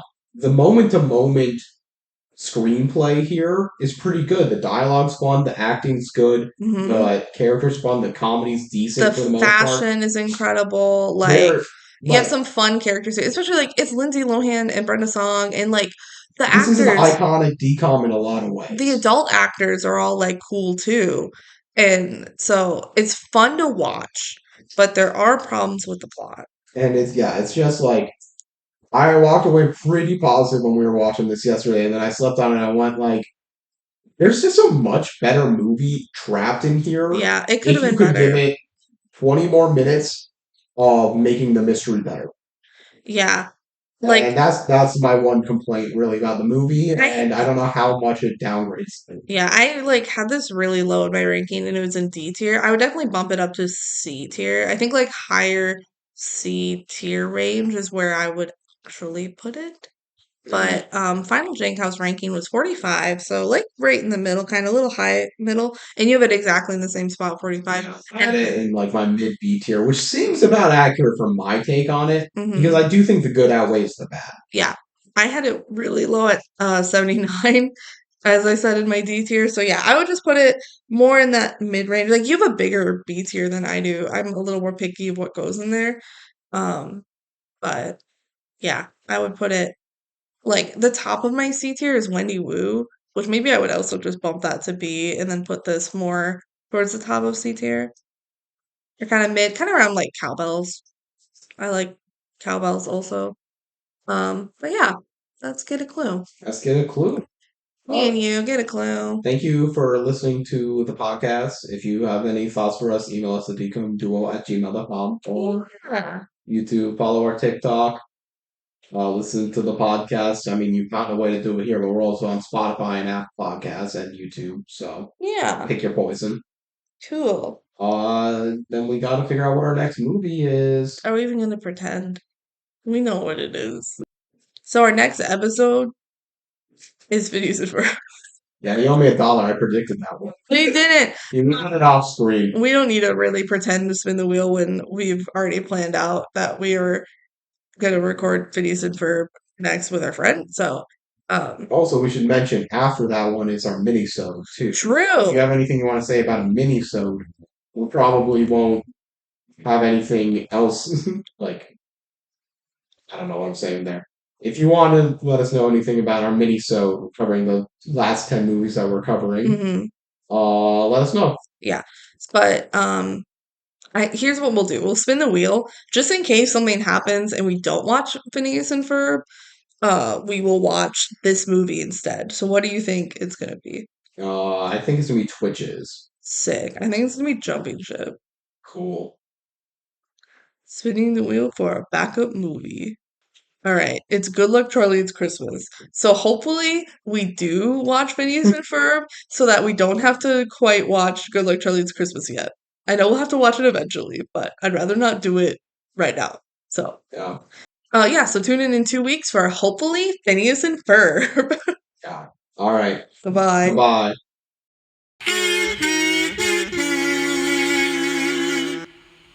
Scenes from our next episode. Everything's better with Perry. Do they do the theme song? With They do the theme song. Perry. Do they? It's like an extended version by Bowling for Soup, I'm pretty Oh, sure. sick. Like doing the full. Well, maybe I'm thinking of a different Phineas and Ferb project. Yo, Phineas and Ferb just slaps. Yeah. So then we took him home and we named him Bartholomew. And we took him home and said, that's a bad name. We renamed him Barry. And if I had a nickel for every time um Phineas and Ferb had a movie that wasn't actually a decom, despite having a decom movie, I'd have 2 nickels, which isn't a lot, but it's weird that it's happened twice. Are all platypuses named Perry? Wait, I'm just realizing that was an active choice you made to pee on my couch. Fully conscious for that. I don't want a stupid brochure. Like, we're just listing lines from this movie. It's so good. Good movie. So funny. Why is the show this good? Yeah. And we haven't Shout said, out Phineas and Ferb. Shout out the recent season of Phineas and Ferb. Season dude, 5 slaps too. Phineas and Ferb is so back, baby. And yeah, there are multiple Phineas and Ferb movies, but one of them's a DCOM. And that's this one, Across the Second Dimension. We never said the full title, but y'all should know what we mean when we say Phineas and Yeah, Ferb. we should probably clarify that because We'll there do it. are multiple movies. Yeah, we'll do it in the episode. Yeah. All right. Do we want to film a Good Luck Charlie next time on? No. Good luck. Wait. You still recording? Yeah. All right. Next time on the DCOM duo. Oh, we have to watch Good Luck Charlie as Christmas. Boo. That nailed it.